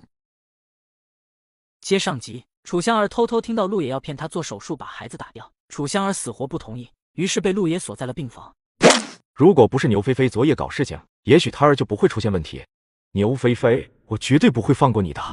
此时牛菲菲正享受着丰盛的早餐，大门蓦地被踹开，陆野高大的身躯出现在视线里。这个男人果然还是在乎我的，都找家里来了，阿爷过来一起吃早餐啊。我已经吃过了，就是来看你一眼。陆野说着对他笑了笑，转身离去。他还是和以前一样那么纯情，看我在吃饭，就会在外面不远处等我。牛菲菲感觉自己又回到了美好的初恋时期，电流在心上划过，也许是心情太好了，她没发现陆野今天的笑容有些古怪和神秘。请问是牛菲菲家吗？是啊，你是？你就是陆野的初恋女友牛菲菲？对，是我。有什么事吗？没找错人就行。白牡丹一把掐住牛菲菲的下巴，将一瓶水灌进了她的嘴里，拽着她的头发拖进了吉普车。救命啊！救命！阿爷，救我！死肥婆，你好吵！他为什么要救你？他就想通过我手来除掉你。赏茶，借刀杀人，自己手上无沾血，这小子简直惊到了家了。不过我白牡丹愿意笑了。不可能，阿爷不会害我的，我是他的初恋，他忠于爱情，洁身自好，品德高尚，本领高强，他会打死你们给我报仇的。哎呦我去，陆野那小子眼坏的，还被夸成一朵花。真他老了地让人嫉妒呀！快点到录像厅，我要让他知道人间险恶。是老大，我就知道他会跟来的。白牡丹虽然表面高傲，但是他有个优点，那就是护窝子。但凡他认定的人，一旦遇到困难，他会不计一切后果的为朋友出气。一旦你不要他帮忙出气，他就会生气。所以我必须要给白牡丹这个机会。白牡丹刚才问他被谁算计了，一向不和白牡丹搭话的他，却将过去的情事往外爆，把白牡丹的情绪挑了起来。随后又去牛菲菲家搭讪了一句话就走。当他看到一辆吉普车跟过来的时候，他知道自己该和牛菲菲说再见了。这年头开得起汽车的毫无疑问必须是非富即贵的显赫之家，比如像白牡丹那样的家庭。你怎么还出去闲逛？你妻子下午手术，早些吃午饭，手术前2个钟头要进食进水的。谢谢您提醒，我现在就去买饭。陆野谢过护士，回到病房却发现自己的老婆不见了。看着半开半掩的窗子，陆野的头皮一下子麻了。难道这丫头爬窗跑了？扭头看到桌面上楚香儿给他留了一张纸条。阿爷，我走了，等生了孩子我再回来，你一定要带好玲玲。咱家的存钱本藏在书架里，等钱攒够了，你就带爸去做开肺手术，千万不要拖。勿念，楚香。还勿念？我能不念吗？多半是回娘家了，她不想做手术，就先不做了，到时让丈母娘劝劝她，可能她就愿意做了。随后陆野就去供销社买了些礼品，直奔丈母娘家。从城里去楚香儿的娘家，隔了条大运河。陆野赶到运河边，就见到一叶小木船正缓缓驶向对岸，船上坐着他的妻子楚香儿。喂，船家您回来顺上我给您10倍的价钱。啥？10倍的价钱？渡一趟和1毛钱，10倍就是1块，太划算了。姑娘，咱回去顺他，等下你的1毛钱，我再退给你，不收你的了。别，千万别拉他。他怎么找来了？肯定是来带我回去做手术的。就算胎儿目前不太好，养养不就好了？那些专家难道是透视眼吗？仅凭一张图像就判定胎儿脱落了，就算是有生命危险，我也要试一试。你说不行，咱也不能听你的，人家给10倍钱呢。阿公，他是我丈夫，你千万不能拉他。为什么？对了，他姓陈，我怕他回头把你的船给弄沉了。他姓陈？对，他姓陈，吃人陈，把你船弄沉了，我可赔不起。算了，1块钱虽多，但为了1块钱毁了营生，可不划算。喂，别走啊！楚香儿，我不让你做手术了，咱们好好养着，快让船回来接我，我跟你一起回娘家。陈爷，你回家吧，别去我妈家了，我哥哥会揍你的。陈爷，你还陈仙儿呢？爸妈，香儿，我的孩子呀，我的香儿啊！母女俩抱头痛哭，这母女俩许多年没见了。香儿嫁错婆家，哭声把楚天楚地给惊动了。都别哭了，进屋吧，孩子累了。等一下，妹，咱当初可是说好的，你只有离婚才能踏进这个家。香儿，你已经离了，是不是？一定是了，不然不会回娘家的。快和你哥说，你离了，将那陆女婿抛弃了。她一个姑娘家，怎么好意思开口说着？香儿她娘，快带孩子进去。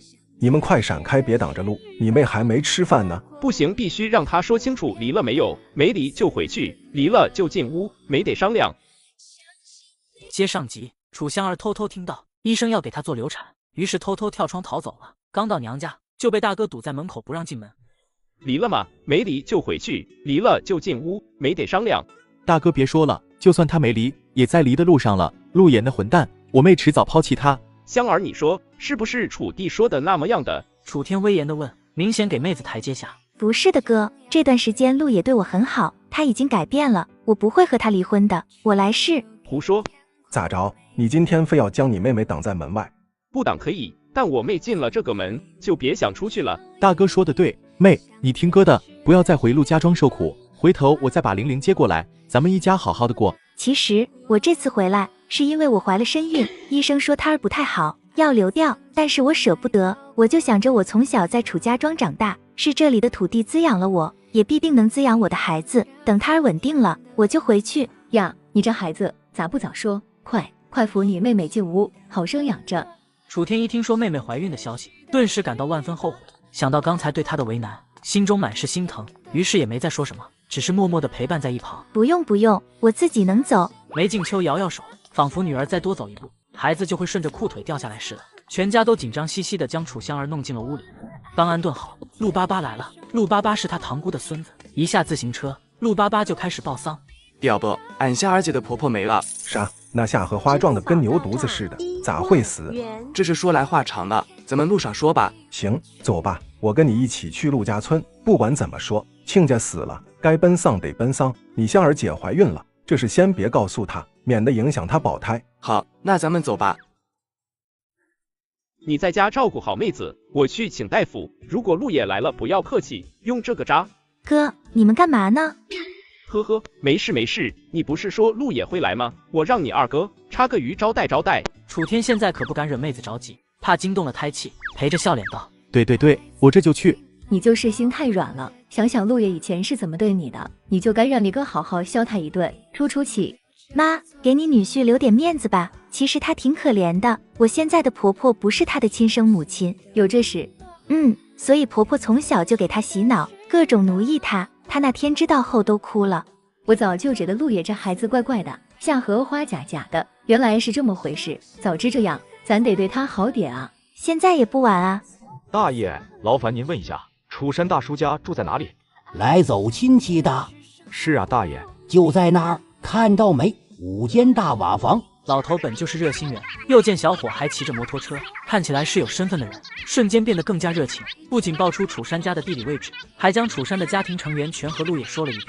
楚山一共5个弟兄，有2个在外面飞黄腾达了，剩下的3位在村里也是有名的万元户。他们家要钱有钱，要人有人，就是缺女儿，统共就楚山生了个女孩，如花似玉的，可惜嫁给了一个禽兽女婿。我连一个素不相识的老大爷都对我这个女婿恨之入骨，更何况岳父岳母了。想到这里，陆野重重呼了一口气，谢过大爷后，发动摩托车直奔老丈人家去。刚走不远，就看到一个小伙子在那抓鱼。我来帮你吧。陆野诚心想帮他，撑好摩托车，接过鱼叉，嗖的一下就投掷了出去。你得等待时机，这样太莽撞了，根本插不到。话还没落定，一个大鱼正中靶心，摇头摆尾的剧烈挣扎起来。这不错啊，兄弟，省工。趁热打铁，再干几票。不大一会的功夫，楚地的竹篓就装满了，手上还提了一老串，都提不动了。兄弟，咱今天发财了，这鱼吃不完，拿去市场卖，美滋滋啊！算了，不抓了，我媳妇还怀着孕呢，我不能杀太多生。兄弟，你拿几条？楚地将几条大家伙递向陆野，大鱼100尾，水花溅到陆野的墨镜上，陆野摘下墨镜，用手绢擦拭。这下楚地认出来了，是你。我说怎么看着这么眼熟，原来是你。陆野，你这混账渣子，受死吧！楚地把鱼一摔，趁陆野不备，拿起鱼叉对着他的大腿就投掷了过去。陆野猝不及防，猛地一闪身掉进了塘里，大腿被刺中，鲜血染红了裤腿。陆野一脸疼痛的表情，将鱼叉猛地拽出，他也认出来了，此人好像是自己的二舅哥楚地。他和楚天接触的比较多，对楚地不熟，但这哥俩的眉眼很像。哎呀，疼死我了，扎到筋了，我走不动道了。这下不会被俩大舅哥刁难了，整不好二舅哥还得把我抬进家门，吃好喝好，尽心伺候，怠慢一点都不行。扎到筋了，我刚才只是想吓唬吓唬陆爷，根本没使大劲，这下完了，别的不说，给陆爷搞残废了，妹子能放过我吗？这可咋整？起来，别跟个娇宝宝似的，碰一下就碎了，吓唬谁呢？哎呦，我的腿啊，我的胯胯肘子啊，彻底废了，使不上劲，没知觉了。楚香儿偷偷听到自己怀上3胞胎有生命危险，陆野要给她打掉，于是偷偷的跳窗逃跑回到娘家。陆野追到丈母娘家的路上碰到了二舅哥在抓鱼。是你，我说怎么看着这么眼熟，原来是你，陆爷，你这混账渣子，受死吧！起来，别跟个娇宝宝似的，碰一下就碎了，吓唬谁呢？哎呦喂，我的波棱盖啊，我的胯胯轴啊，我的腿啊，彻底废了，使不上劲了，没知觉了。忍住，老铁，我把你扶上摩托车，咱去医院看看。你会骑摩托车？暂时还不会。那还说什么？快去找人，先把我抬回家。好，你千万别着急，我这就去找人。于是楚地急忙找了几个人，乖乖的把陆野往家里抬，一路上还得给陆野帮忙擦汗扇扇子，抽烟还得给点好火，这一路可把陆地给折腾坏了。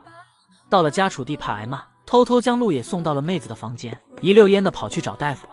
陆野看着睡着的妻子微微一笑，站起来脱下裤子，准备将腿上的血液擦拭一下。哎呀，我被你哥给气死了！听到丈母娘的声音，陆野慌不择路的钻进了媳妇的被窝。我哥没刁难你，永远不要为我担心。快装睡，不然我看你一会怎么给我妈解释，你为什么会在我的被窝里出现。梅静秋刚才去老三楚胡家，寻思拿几个鸡蛋给女儿炒大葱吃，谁知刚到老三家门口，就听到闹哄哄的，一打听才知道他家楚地用鱼叉把女婿的腿筋给挑了，这可把他吓坏了。梅静秋生气的拎着推磨棍就去揍二儿子，但楚地已经在堂哥弟几个的掩护下，像旋风一样的跑开了。对不起啊，孩子。梅静秋帮陆野顺了顺发丝，眼眸里都是疼爱和内疚，尤其知道夏荷花不是他的亲生母亲之后，就愈发同情。香儿，快醒醒，帮妈检查一下陆野腿上的伤，他被你哥打了。啥？他身上连个淤青都没有，咋就被打了？妈，他没受啥伤，好着呢，皮肤顺顺滑滑的。你怎么这么敷衍？你对人家没有一颗真心，人家能对你好吗？这个腹黑的家伙真的没受伤，哥被他耍了。不行，我得亲自检查一下。听说你哥拿鱼叉插了他的腿。听到丈母娘的话，陆野一惊，死死揪住妻子的衣服。我来就行。楚香儿立刻赔上笑脸，掀开被子挡住母亲的视线，丈夫的腿上确实隐隐有几个圆点，她猜应该是鱼叉刚碰到他的腿就被他接住了。他没大碍的妈，晚上做点好吃的给他补回来就行了。那我就放心了，以后你俩都在家里住下，妈给你俩多补补。你婆家没有个大人掌舵，你们2个小孩知道什么深浅。听到丈母娘的话，陆野内心有些感触，也不好再装，但他没穿裤子，没法下地给丈母娘行礼，于是坐起身子喊了声妈。楚香儿和梅静秋都有些愣着，这年头他们这里女婿喊岳父母是不喊爸妈的，哪怕岳父母为他做再多贡献也是不会喊的，怕被当成赘婿。妈，阿也喊你呢。我去给你们做晚饭。梅静秋步履有些散乱的快步走了出去。我妈消化去了。对不起香儿，我对不起我岳父母，对不起玲玲。阿爷，都过去了，咱往前看。咱们往前看。按说该拿掉，但胎儿刚着床没多久，一切都有可能。姑娘气血两亏，必须养回来。胎儿好不好往哪个方向发展，全看孕妈妈提供多少养分了。好的，谢谢大夫。黄昏的时候，老泰山回来了，还带回了玲玲。梅静秋格外喜欢外孙女，家里所有的零食都拿出给外孙女吃，还觉得不够。楚地还给玲玲买了辆3轮童车。晚饭之前，楚山父子带着陆野依次拜访了3叔和4叔，算是正式认门。岳母家浓厚的亲情让他很快融入其中。就在岳母家住第4天的时候，白牡丹找来了。你们男人没有一个好东西，都是负心汉。我怎么又招惹你了？牛菲菲在路上听自杀了，宁死不让人碰，甚至结婚那么久都没让丈夫碰过，一心还想做你。你他妈什么命啊？一个个都爱得你死去活来。既然爱得死去活来，为什么要800块的彩礼呢？还是博爱，或者没缘分，注定要给香儿腾位置。接上集，楚香儿怀上3胞胎有生命危险，陆野要她在医院做流产，她舍不得，于是偷偷回到娘家。陆野刚追过来，还没到家就被二舅哥来了一茬子。刚在丈母娘家过了没几天舒适日子，白牡丹就找来了。牛菲菲在路上听自杀了，宁死不让人碰，甚至结婚那么久都没让丈夫碰过，一心还想着你，你特么什么命啊？一个个都爱得你死去活来。既然爱得死去活来，为什么要800块的彩礼呢？还是不爱，或者没缘分，注定要给香儿腾位置。他现在怎么样了？没有生命危险，我最欣赏重感情敌人，所以就没再为难他。反正他已经得到应有的报应了。就在这时，陆巴巴也送信来了。夏荷花检验报告出来了，死于过度惊吓引起的脑溢血，以及淋雨带来的窒息。陆美兰一口咬定母亲是被牛菲菲给吓出脑溢血的，让牛家赔2万块钱，不然就抬着夏荷花堵牛家大门。狗咬狗一嘴毛，最后怎么样了？牛菲菲老爸直接买通了高春兰，证明夏荷花去世前几天已经偏瘫了，赖不着牛菲菲。陆美兰1毛钱都没得到。牛菲菲呢？牛菲菲进去吃免费饭了，虽然他老爸暗中使了点力，但毕竟他确实犯了法。对了，野哥，你赶紧回去看看吧，现在陆美兰正在村长家闹呢。那咱们赶紧回去。陆野一行人赶到村长家后，陆美兰立马要求陆野给他母亲风光大葬，入祖坟、砌墓碑，各种过分的要求随之而来，就只差让玲玲给陪葬了。你要想办丧事也可以，将他挖出来重新办，但是你得出钱，按1000块的标准办，我们每人500。凭什么？我是嫁出去的女儿，我1毛都不会出，这是你当儿子的本分。你确定我是他儿子吗？陆美兰，我出生的时候你已经5岁了，该记事了吧？陆美兰心里一咯噔，没错，她记事了。陆野不是她母亲生的，之所以瞒着，就是想对陆野敲骨吸髓，一辈子用感情绑架奴役他。陆美兰，你母亲是我母亲的仆人，按照仆人降一辈的原则，夏荷花和我是平辈，你得喊我一声叔。爷，你这个天打雷劈的！你走吧，以后不要再踏进陆家村的地界，不然别怪我无情。我不会放过你的，陆野，我要去夏家庄喊舅舅们来揍你。陆美兰无奈撂下一句狠话，急匆匆的走了。趁大家都在，我想宣布一个事，我二舅哥是专门搞水产的，我最近也学了点皮毛，如果大家有空，可以去捉鱼鳖虾蟹、黄鳝泥鳅、螺丝河蚌这些，价格上不会亏待大家。可别冒险了，孩子，黄鳝泥鳅、螺丝河蚌这些可是不好卖的呀。没事的爸，相信我。哎，算了，陆野这孩子脑子挺灵活的，心里也有相亲的，就由着他吧。哎呦，陆野，你就算1分钱1斤收，我都乐意去捉。刚才俺家门口的河里还有老鳖在游呢，不过那玩意能吃吗？不管能不能吃我都收，你们捉到就算本事。第二天，陆野按黄鳝泥鳅6毛1斤，螺丝河蚌2毛1斤进行收购。螺丝河蚌有大壳子压秤，价格必然低很多，但村民已经很满足了。阿姨，等你卖完了再给我们结吧，如果卖不掉就算了，反正我们也就花点力气。大家放心拿着吧，我既然收了，是亏是赚我陆野自己负责，碍不着大家。如果亏了我下次不收就是了。阿弥个豆腐，老天爷保佑陆野大赚特赚吧。听到陆野的话，旁白六婆开始祈祷，惹得大家都乐了，纷纷跟着祈祷陆野赚钱。次日清晨，天还没亮，陆野就随着二舅哥来到城里。楚地的鱼虾很快就被批完，陆野跟着沾光黄鳝泥鳅也售罄了，螺丝也卖了点，但河蚌没人要。我要不要再写一篇关于河蚌的文章？上次写了洋槐花蜂蜜的文章后，野牌洋槐花蜂蜜供不应求。咦，哥们，你这河蚌新鲜吗？新鲜，绝对新鲜，这玩意生命力可强了。说着，陆野咔嚓撬开一个大河蚌，想要展示给客人看。谁知河蚌一掀开，就看到有个珍珠在里面，闪闪发光。珍珠！陆野不动声色地合上蚌壳，又撬开了一个。还有这白白润润的大珍珠，简直比媳妇的肌肤还白。不卖了，收摊回家给媳妇做个珍珠项链去。阿野，我准备去租点录像带，你们想看什么片？楚地见陆野没回答，赶紧给他科普。你是不是没看过录像呢？录像和电视差不多，唯一不同的是，录像可以自己掌握时间，想看几集看几集，想看多久看多久。哈哈，真是土鳖，连录像都没看过。这些河蚌1块钱我包圆了，就当帮你赚个录像厅门票钱。赶紧咕噜蛋，不卖给你了。小崽子，你跟谁俩呢？你这乡下穷鬼，给老子提鞋都不配，还敢吆5喝6。我不想给你提鞋，我只想给你磨磨皮，因为你脸皮太厚了。接上集，陆美兰要风光大葬母亲还不出钱，被陆野赶走。陆野尝试收水产带乡亲们致富，刚到批发市场就被人刁难。不卖给你了，给我咕噜远一点。小逼崽子，跟谁俩呢？你这乡下穷鬼，给老子提鞋都不配，还敢跟我吆5喝6的。我不想给你提鞋，我只想给你磨磨皮，因为你脸皮太厚了。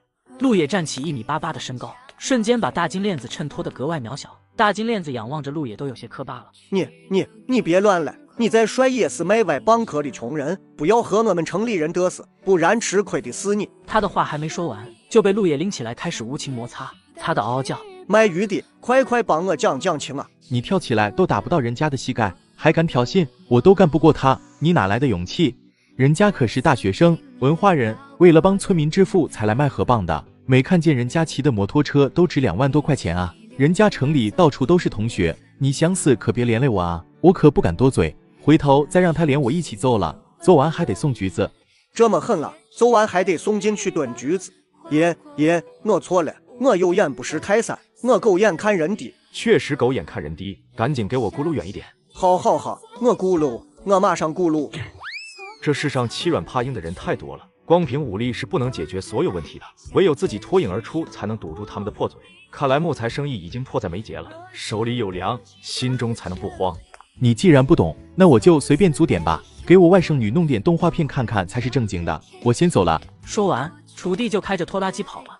陆野收拾好摊位，就走到十里铺的小街买打孔针，准备回去给珍珠打孔做项链。楚香儿的四婶就在这条街上摆摊卖衣服和布料，天气挺热的，陆野寻思给四婶也送点瓜果和汽水。听说您这里卖女士穿的那玩意，你说的驴蒙眼子吧？是的，我这有。四婶也不好意思说胸罩2个字，直接用驴蒙眼子代替了。她拿出皮尺，给姑娘量了一下尺寸，然后搓开一个黑塑料袋，猛地把货往里一装。3块钱。老板娘，这玩意好使吗？好使，特别好使，你穿上之后立刻不颠了。这些驴蒙眼子都是我侄女亲手设计的，一天只能做出6、7个，都不够卖。那再给我拿一个吧。好嘞。四婶又左右环顾一圈，猛不丁看到远处的陆野，吓得差点遁地。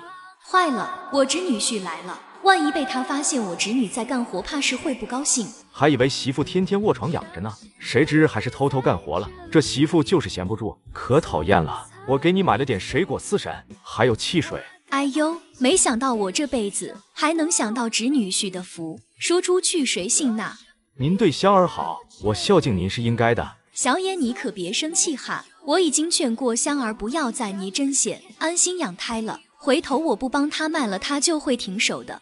没事，四婶，想卖就卖吧，这玩意马上要兴起了，早卖早赚钱。你真的支持我们卖这个？这玩意太赚钱了，而且还没有讲价的。当然，只要香儿想做的，我都支持。想不到你这么疼我家香儿，有你这句话我就放心了。昨天香儿还说想扩大生产呢，倒是给她请几个会缝纫的妇女一起帮忙加工。我这侄女可聪明了，你娶她真不亏，啥都会，还正准备学中医呢，以后穿上白大褂多神气。小野，你就等着过舒心日子吧。这话我认同，谢谢您的吉言。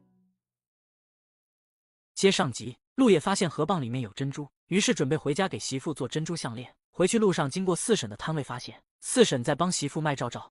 你真的支持我们卖这个？这玩意太赚钱了，而且还没有讲价的。当然，只要香儿想做的，我都支持。回到楚家庄，陆野把摩托车停在二舅哥家的院子里，就开始取珍珠。陆野上一世做过珠宝生意，没费多少力气就将项链串好了。手链是给玲玲的，耳坠仙儿一副，大嫂一副，岳母3妯娌每人一副，给我一副呗。就在此时，楚地回来了，看到美轮美奂的珍珠制品，瞬间被惊艳到了，扑上去就抢了一副耳坠。这都是给女同志的，数量正好的，下次再弄到珍珠再给你。不行，说什么我也得要这副耳坠。你又没对象，你要耳坠干啥？我戴在的上，不行啊。陆野脑补了一下画面，顿时恶寒的鸡皮疙瘩都起来了，逃也似的跑开了。丈母娘家离二舅哥家不算远，但也不近。梅静秋一直打算着等女儿离婚了就接回来养着，所以早早把2个儿子安置出去了，省得他们的媳妇排挤他的女儿。他花自己的钱养自己的女儿，想养多久就养多久，爱不着谁。哟，我姑爷回来了，快来喝点消暑大麦茶，我用井水浸过了，喝着可舒服了，沁凉沁凉的。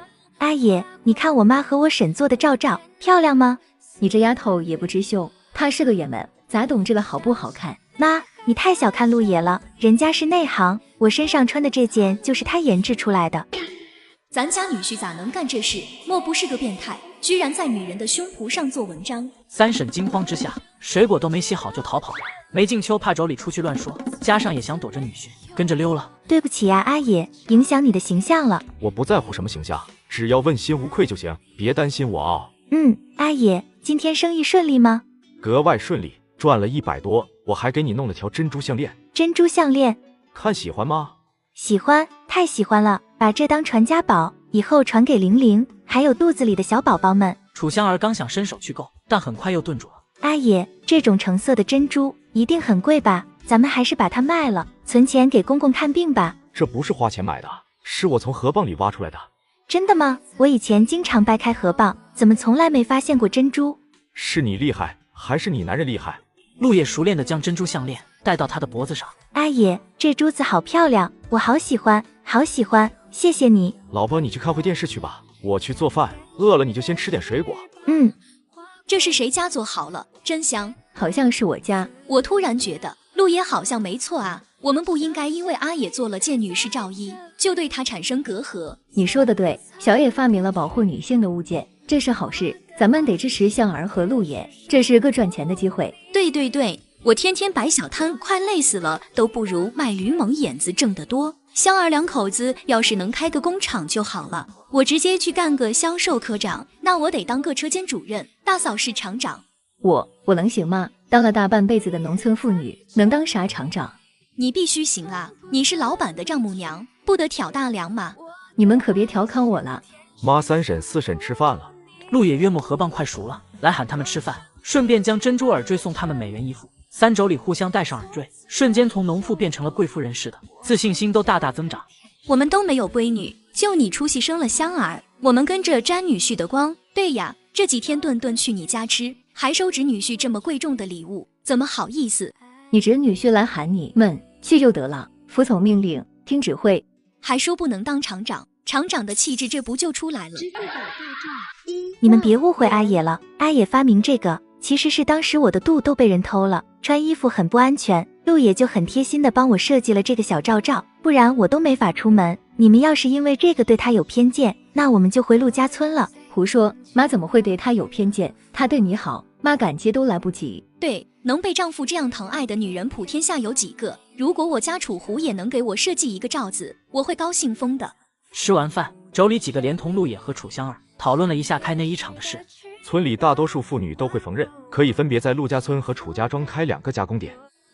就这么办。开厂的事情定好之后，楚香儿该睡午觉了，陆野陪着妻子睡午觉，顺便把要出差谈木材生意的事情说了。那我给你做几身像样的衣服，你再出去。我看电视里的人谈生意，个个都西装革履的，穿得不好会被人轻视的。好，另外我还想去我母亲生前的农场看看。我们真是心有灵犀，我也这样想的。我给你准备点香烛果品，到时祭奠一下我婆婆。谢谢你老婆。谢谢这俩字可不是用嘴巴说的。难道你想？可是你老婆你在上面。谢谢你老婆。谢谢这俩字可不是用嘴巴说的。难道你想？可是你老婆你在上面。俺小野回来了，你瞅黄鳝田螺壳子都给你送鱼塘了，你大伯和你爸爸正帮过秤呢。好嘞，大娘，那我先回去了。哎呦，野哥回来了，这是哪来的拖拉机？到时候借给我接亲用呗。因为村里死了人，陆二郎的婚礼不得不推迟，等去世的人过了5期才能办喜事。这是我二舅哥的拖拉机，到时我帮你说说，请他开1天车。那真是太谢谢你了，野哥。不用客气，过段时间我说不定也会买辆拖拉机，到时候你就有2辆车接亲了。真的吗？太好了！现在村里人结婚基本上是用马车或者驴车，我陆二能何德何能，竟然能用拖拉机这种高科技接亲，还是2辆，我都不知道怎么感谢你了，野哥。要不我给你磕一个。滚半拉子去，别给我整这出，自家兄弟帮忙不是应该的吗？等有一天我用得着你陆二愣了，难道你不帮我？帮，必须帮。不跟你扯犊子了，家里还有事呢。好的，野哥，你慢走。回到家，陆静已经帮忙过好秤了。见儿子回来，陆静将账本递给儿子，上面连金额都算好了，就等他付钱了。你怎么还穿这一身啊，爸？香儿不是给你做新衣服了吗？哎呀，爸怕浪费，这裤子质量可好了。俺二爷爷穿这一身还挺好看的。是挺好看的，多洋气啊！二叔，荷花婶子没了，您再续一弦呗。俺娘家有个姑，50来岁了还是黄花大闺女，介绍给二叔正好。不，我就不需要了，咳嗽连天的。你要是实在有合适的人选，就给我哥介绍一个吧。人家是冲陆野兄弟才想嫁给你这老头子的，就图以后能有个人养老送终。俺大叔又没儿子。过分了呀，阿春嫂，骂人不揭短，打人不打脸，说人家没儿子干啥？不好意思，嘴秃噜了。陆唐听到众人的话，苦笑着，眼神有几分落寞。不知道儿子现在身在何处，过得好不好？跟着城里的妈妈走，总比跟着我好。按年龄算，应该也结婚生子了吧？好了好了，大家都安静一下，大家都挺忙的，一会我喊到谁的名字，谁来领钱，领完钱该干啥干啥去了。我过几天去京都，会经过你们以前的农场，我想去看看。也好，那我等会写封信给我的老朋友，你到农场就找侯三接头，他啥都知道。好。蓝董事长，您一路辛苦了，我们已经安排好了盛宴，为您接风洗尘。谢谢，不必了。蓝董捐的11个刀很快就会到账，我们只有一个要求，保证此行不要走漏风声。您放心吧，一切都在秘密进行。谢谢。蓝景微笑致谢，客气中带着几分疏离和戒备。不知是不是被当年的事吓破了胆，即便他现在身家数百亿，又归别国管，但仍不敢大意。他坐着轮椅由贴身秘书推出机场。去国离乡20多年，终于又踏上了这片土地。如果再不允许我回来，我可能就永远见不到心爱的儿子了。小野，你现在过得还好吗？当年在农场跳下悬崖后，他摔成了重伤。随后的20多年里，他在异国隐姓埋名，为了给儿子创造更好的未来，默默建立起了一番辉煌的事业。但是由于某些特殊原因，他一直不能回国。然而在被确诊癌症，生命进入倒计时之际，他以为再也无法见到儿子。就在这个时候，他终于得到了可以回国的消息，于是毫不犹豫地立刻返回了祖国，希望能在有限的时间里见到儿子，并将自己辛辛苦苦积累的亿万家产交托给他。夫人，据调查显示，您的儿子小野现如今就在蓝董当年受苦的毒蛇谷春花农场工作。报告里显示，小野已经更名为陈旭阳。您的前夫陆静将他抛弃后，和您以前的佣人夏荷花结婚后回老家去了。幸好毒蛇谷一户姓陈的人家没孩子，收养了小野。孩子小年纪就跟着养父出去做活，去北方捡过棉花，去南方当过麦客，演过杂技，耍过猴。狗贼！她对丈夫陆静的恨远远超过夏荷花。当年她逃跑的时候是经过严密的规划的，里面是她的丈夫陆静，外面接洽的是她父亲的手下。如此天衣无缝的计划，是谁走漏了风声？如果不是知道了你竟然会为了和夏荷花结婚抛弃小野，我怎么也不会怀疑到你头上。都怪我当初那么天真的信任你，才害了我自己，害了小野。不过只要能带走儿子，我可以暂时不理会你们两个渣子。直到黑色轿车拐了弯驶离机场范围，机场的电话亭处，一个男人才笑着拿起话筒。蓝瘸子去云城方向了，把儿子给他准备好，别出纰漏。这瘸子有钱的很。爸爸，哎，让爸爸听听，小肚肚饿了吗？玲玲被挠到痒肉了，笑得露出小虎牙。不过她一嘿嘿的笑，鹿也就害怕，因为上一世玲玲变傻之后，就喜欢嘿嘿的笑。玲玲这是几？5啊，爸爸笨蛋，老是问简单的问题。那2个4呢？8。真好，女儿不再是傻子了，永远都不傻了。玲玲真棒，等以后玲玲考上了大学，赚了钱，会不会想着爸爸？当然会，玲玲以后要是赚了钱，给爸爸买拖拉机，买红塔山香烟，买羊毛裤，还有凉拌牛肉。要都是好东西啊，这小棉袄一点都不漏风啊，吃的穿的抽的用的，一股脑给买齐了。那你给妈妈买什么呢？买，爸爸帮我想。好，爸爸想。玲玲以后要是赚了钱，给爸爸买拖拉机，买红塔山香烟，买羊毛裤，还有凉拌牛肉。蓝景患上癌症已经10日不愈，于是秘密回国想找儿子继承家产。蓝瘸子去云城方向了，把儿子给他准备好，别出纰漏。这瘸子有钱的很。董事长，少爷老实是老实，但是看着有点不太聪明啊，这么乱读不是在糊弄自己吗？瓜兮兮的，咋继承您的1万家产啊？蓝景和秘书偷偷在农场观察了3天，陈旭阳几乎每天干完农活后就到树底下看书，还会大声朗读。不过读的文章错别字太多，有时候甚至直接乱读，自己往里填词。这不怪他，肯定是当年夏荷花那贱婢将我儿子放在暴雨里淋的时候烧坏了脑袋，这才影响了智力。观察这几天也够了，走吧，再走访走访以前的熟人，就和儿子相认。蓝景首先走访的人是自己以前的好友玉霞，她在农场工作时曾被很多人唾弃欺凌，玉霞默默地帮助她的时候还受过她的连累。玉霞和侯三夫妻俩人品可以说是非常好的，可惜的是侯三前几天突然去世了。蓝景妹子，我真不敢相信你还活着，而且还活得这么漂亮，除了有几根白头发，样子几乎没有变，甚至连皱纹都没有。玉霞嫂子，谢谢你当年那么关照我，这次来我想打听一下当年的事。随后玉霞把蓝景坠崖之后发生的事跟蓝景讲了一遍，她所说的和调查报告上显示的几乎没有出入。陆静和夏荷花离开农场后，就和我们失去联系了。我已经不关心他们了，丈夫随时可以是别人的，儿子永远是自己的。只要小野在，一切仇恨我都能放下。是了，咱们女人活着不都是为了儿孙吗？蓝景走之前，拿出一个装满钱的大牛皮纸袋馈赠给玉霞，但玉霞死活不肯接受，甚至蓝景邀请她共进晚餐，也被她婉言拒绝了。我男人才死，就别给你添晦气了。听完玉霞说的话，蓝景总觉得哪里怪怪的，愈发认为这里是不祥之地。走出玉霞家里，蓝景就带着秘书来到了陈旭阳的养父家。老陈50多岁，是毒蛇谷本地人，一脸憨厚。这些物品是陆静一家离开农场时被夏荷花扔掉的。蓝景看着自己当年亲手给儿子缝的小衣服，心头一颤，泪水忍不住的流了出来，也更加坚信陈旭阳就是他的儿子了。我这里还有几张孩子小时候的照片，您看看。小野这孩子一出生就粉妆玉砌的，连个胎记都没有，浑身光光滑滑的，可招人喜欢了。可惜我没给照顾好，现在因为干农活脸都晒黑了，身上也都是伤疤。这都是生活所迫，怪不了别人。随后蓝景拿出一箱子钱递给老陈。陈大哥，实在不知道怎么感谢你，这些钱您拿着，小野以后永远是你儿子。收了钱，老陈安排陈旭阳和蓝景见面，母子俩见面后抱头痛哭，场面非常感人。旭阳，给你父亲磕个头，咱们就得启程了。陈旭阳连个场面话都不会说，直接转身磕了个头就起来了。这孩子倒是单纯。妈，驴车太颠，您坐这。陈旭阳将衣服叠成方块，铺在麦草上让母亲坐。由于毒蛇山谷地势险要，路断了一截，车子开不进来，只能坐驴车。谢谢你儿子，孩子虽然不太灵活，但孝心是有的。马车离春花农场越来越远，蓝景心里惆怅的远远看向自己当年坠崖的地方，看向自己的噩梦之处。突然，一个身穿黑色风衣的年轻男子蓦地闯入他的眼帘，蓝景瞳孔一缩，脸色骤变。这气场，这通身的气派，好熟悉。看这架势，应该是来祭拜谁的吧？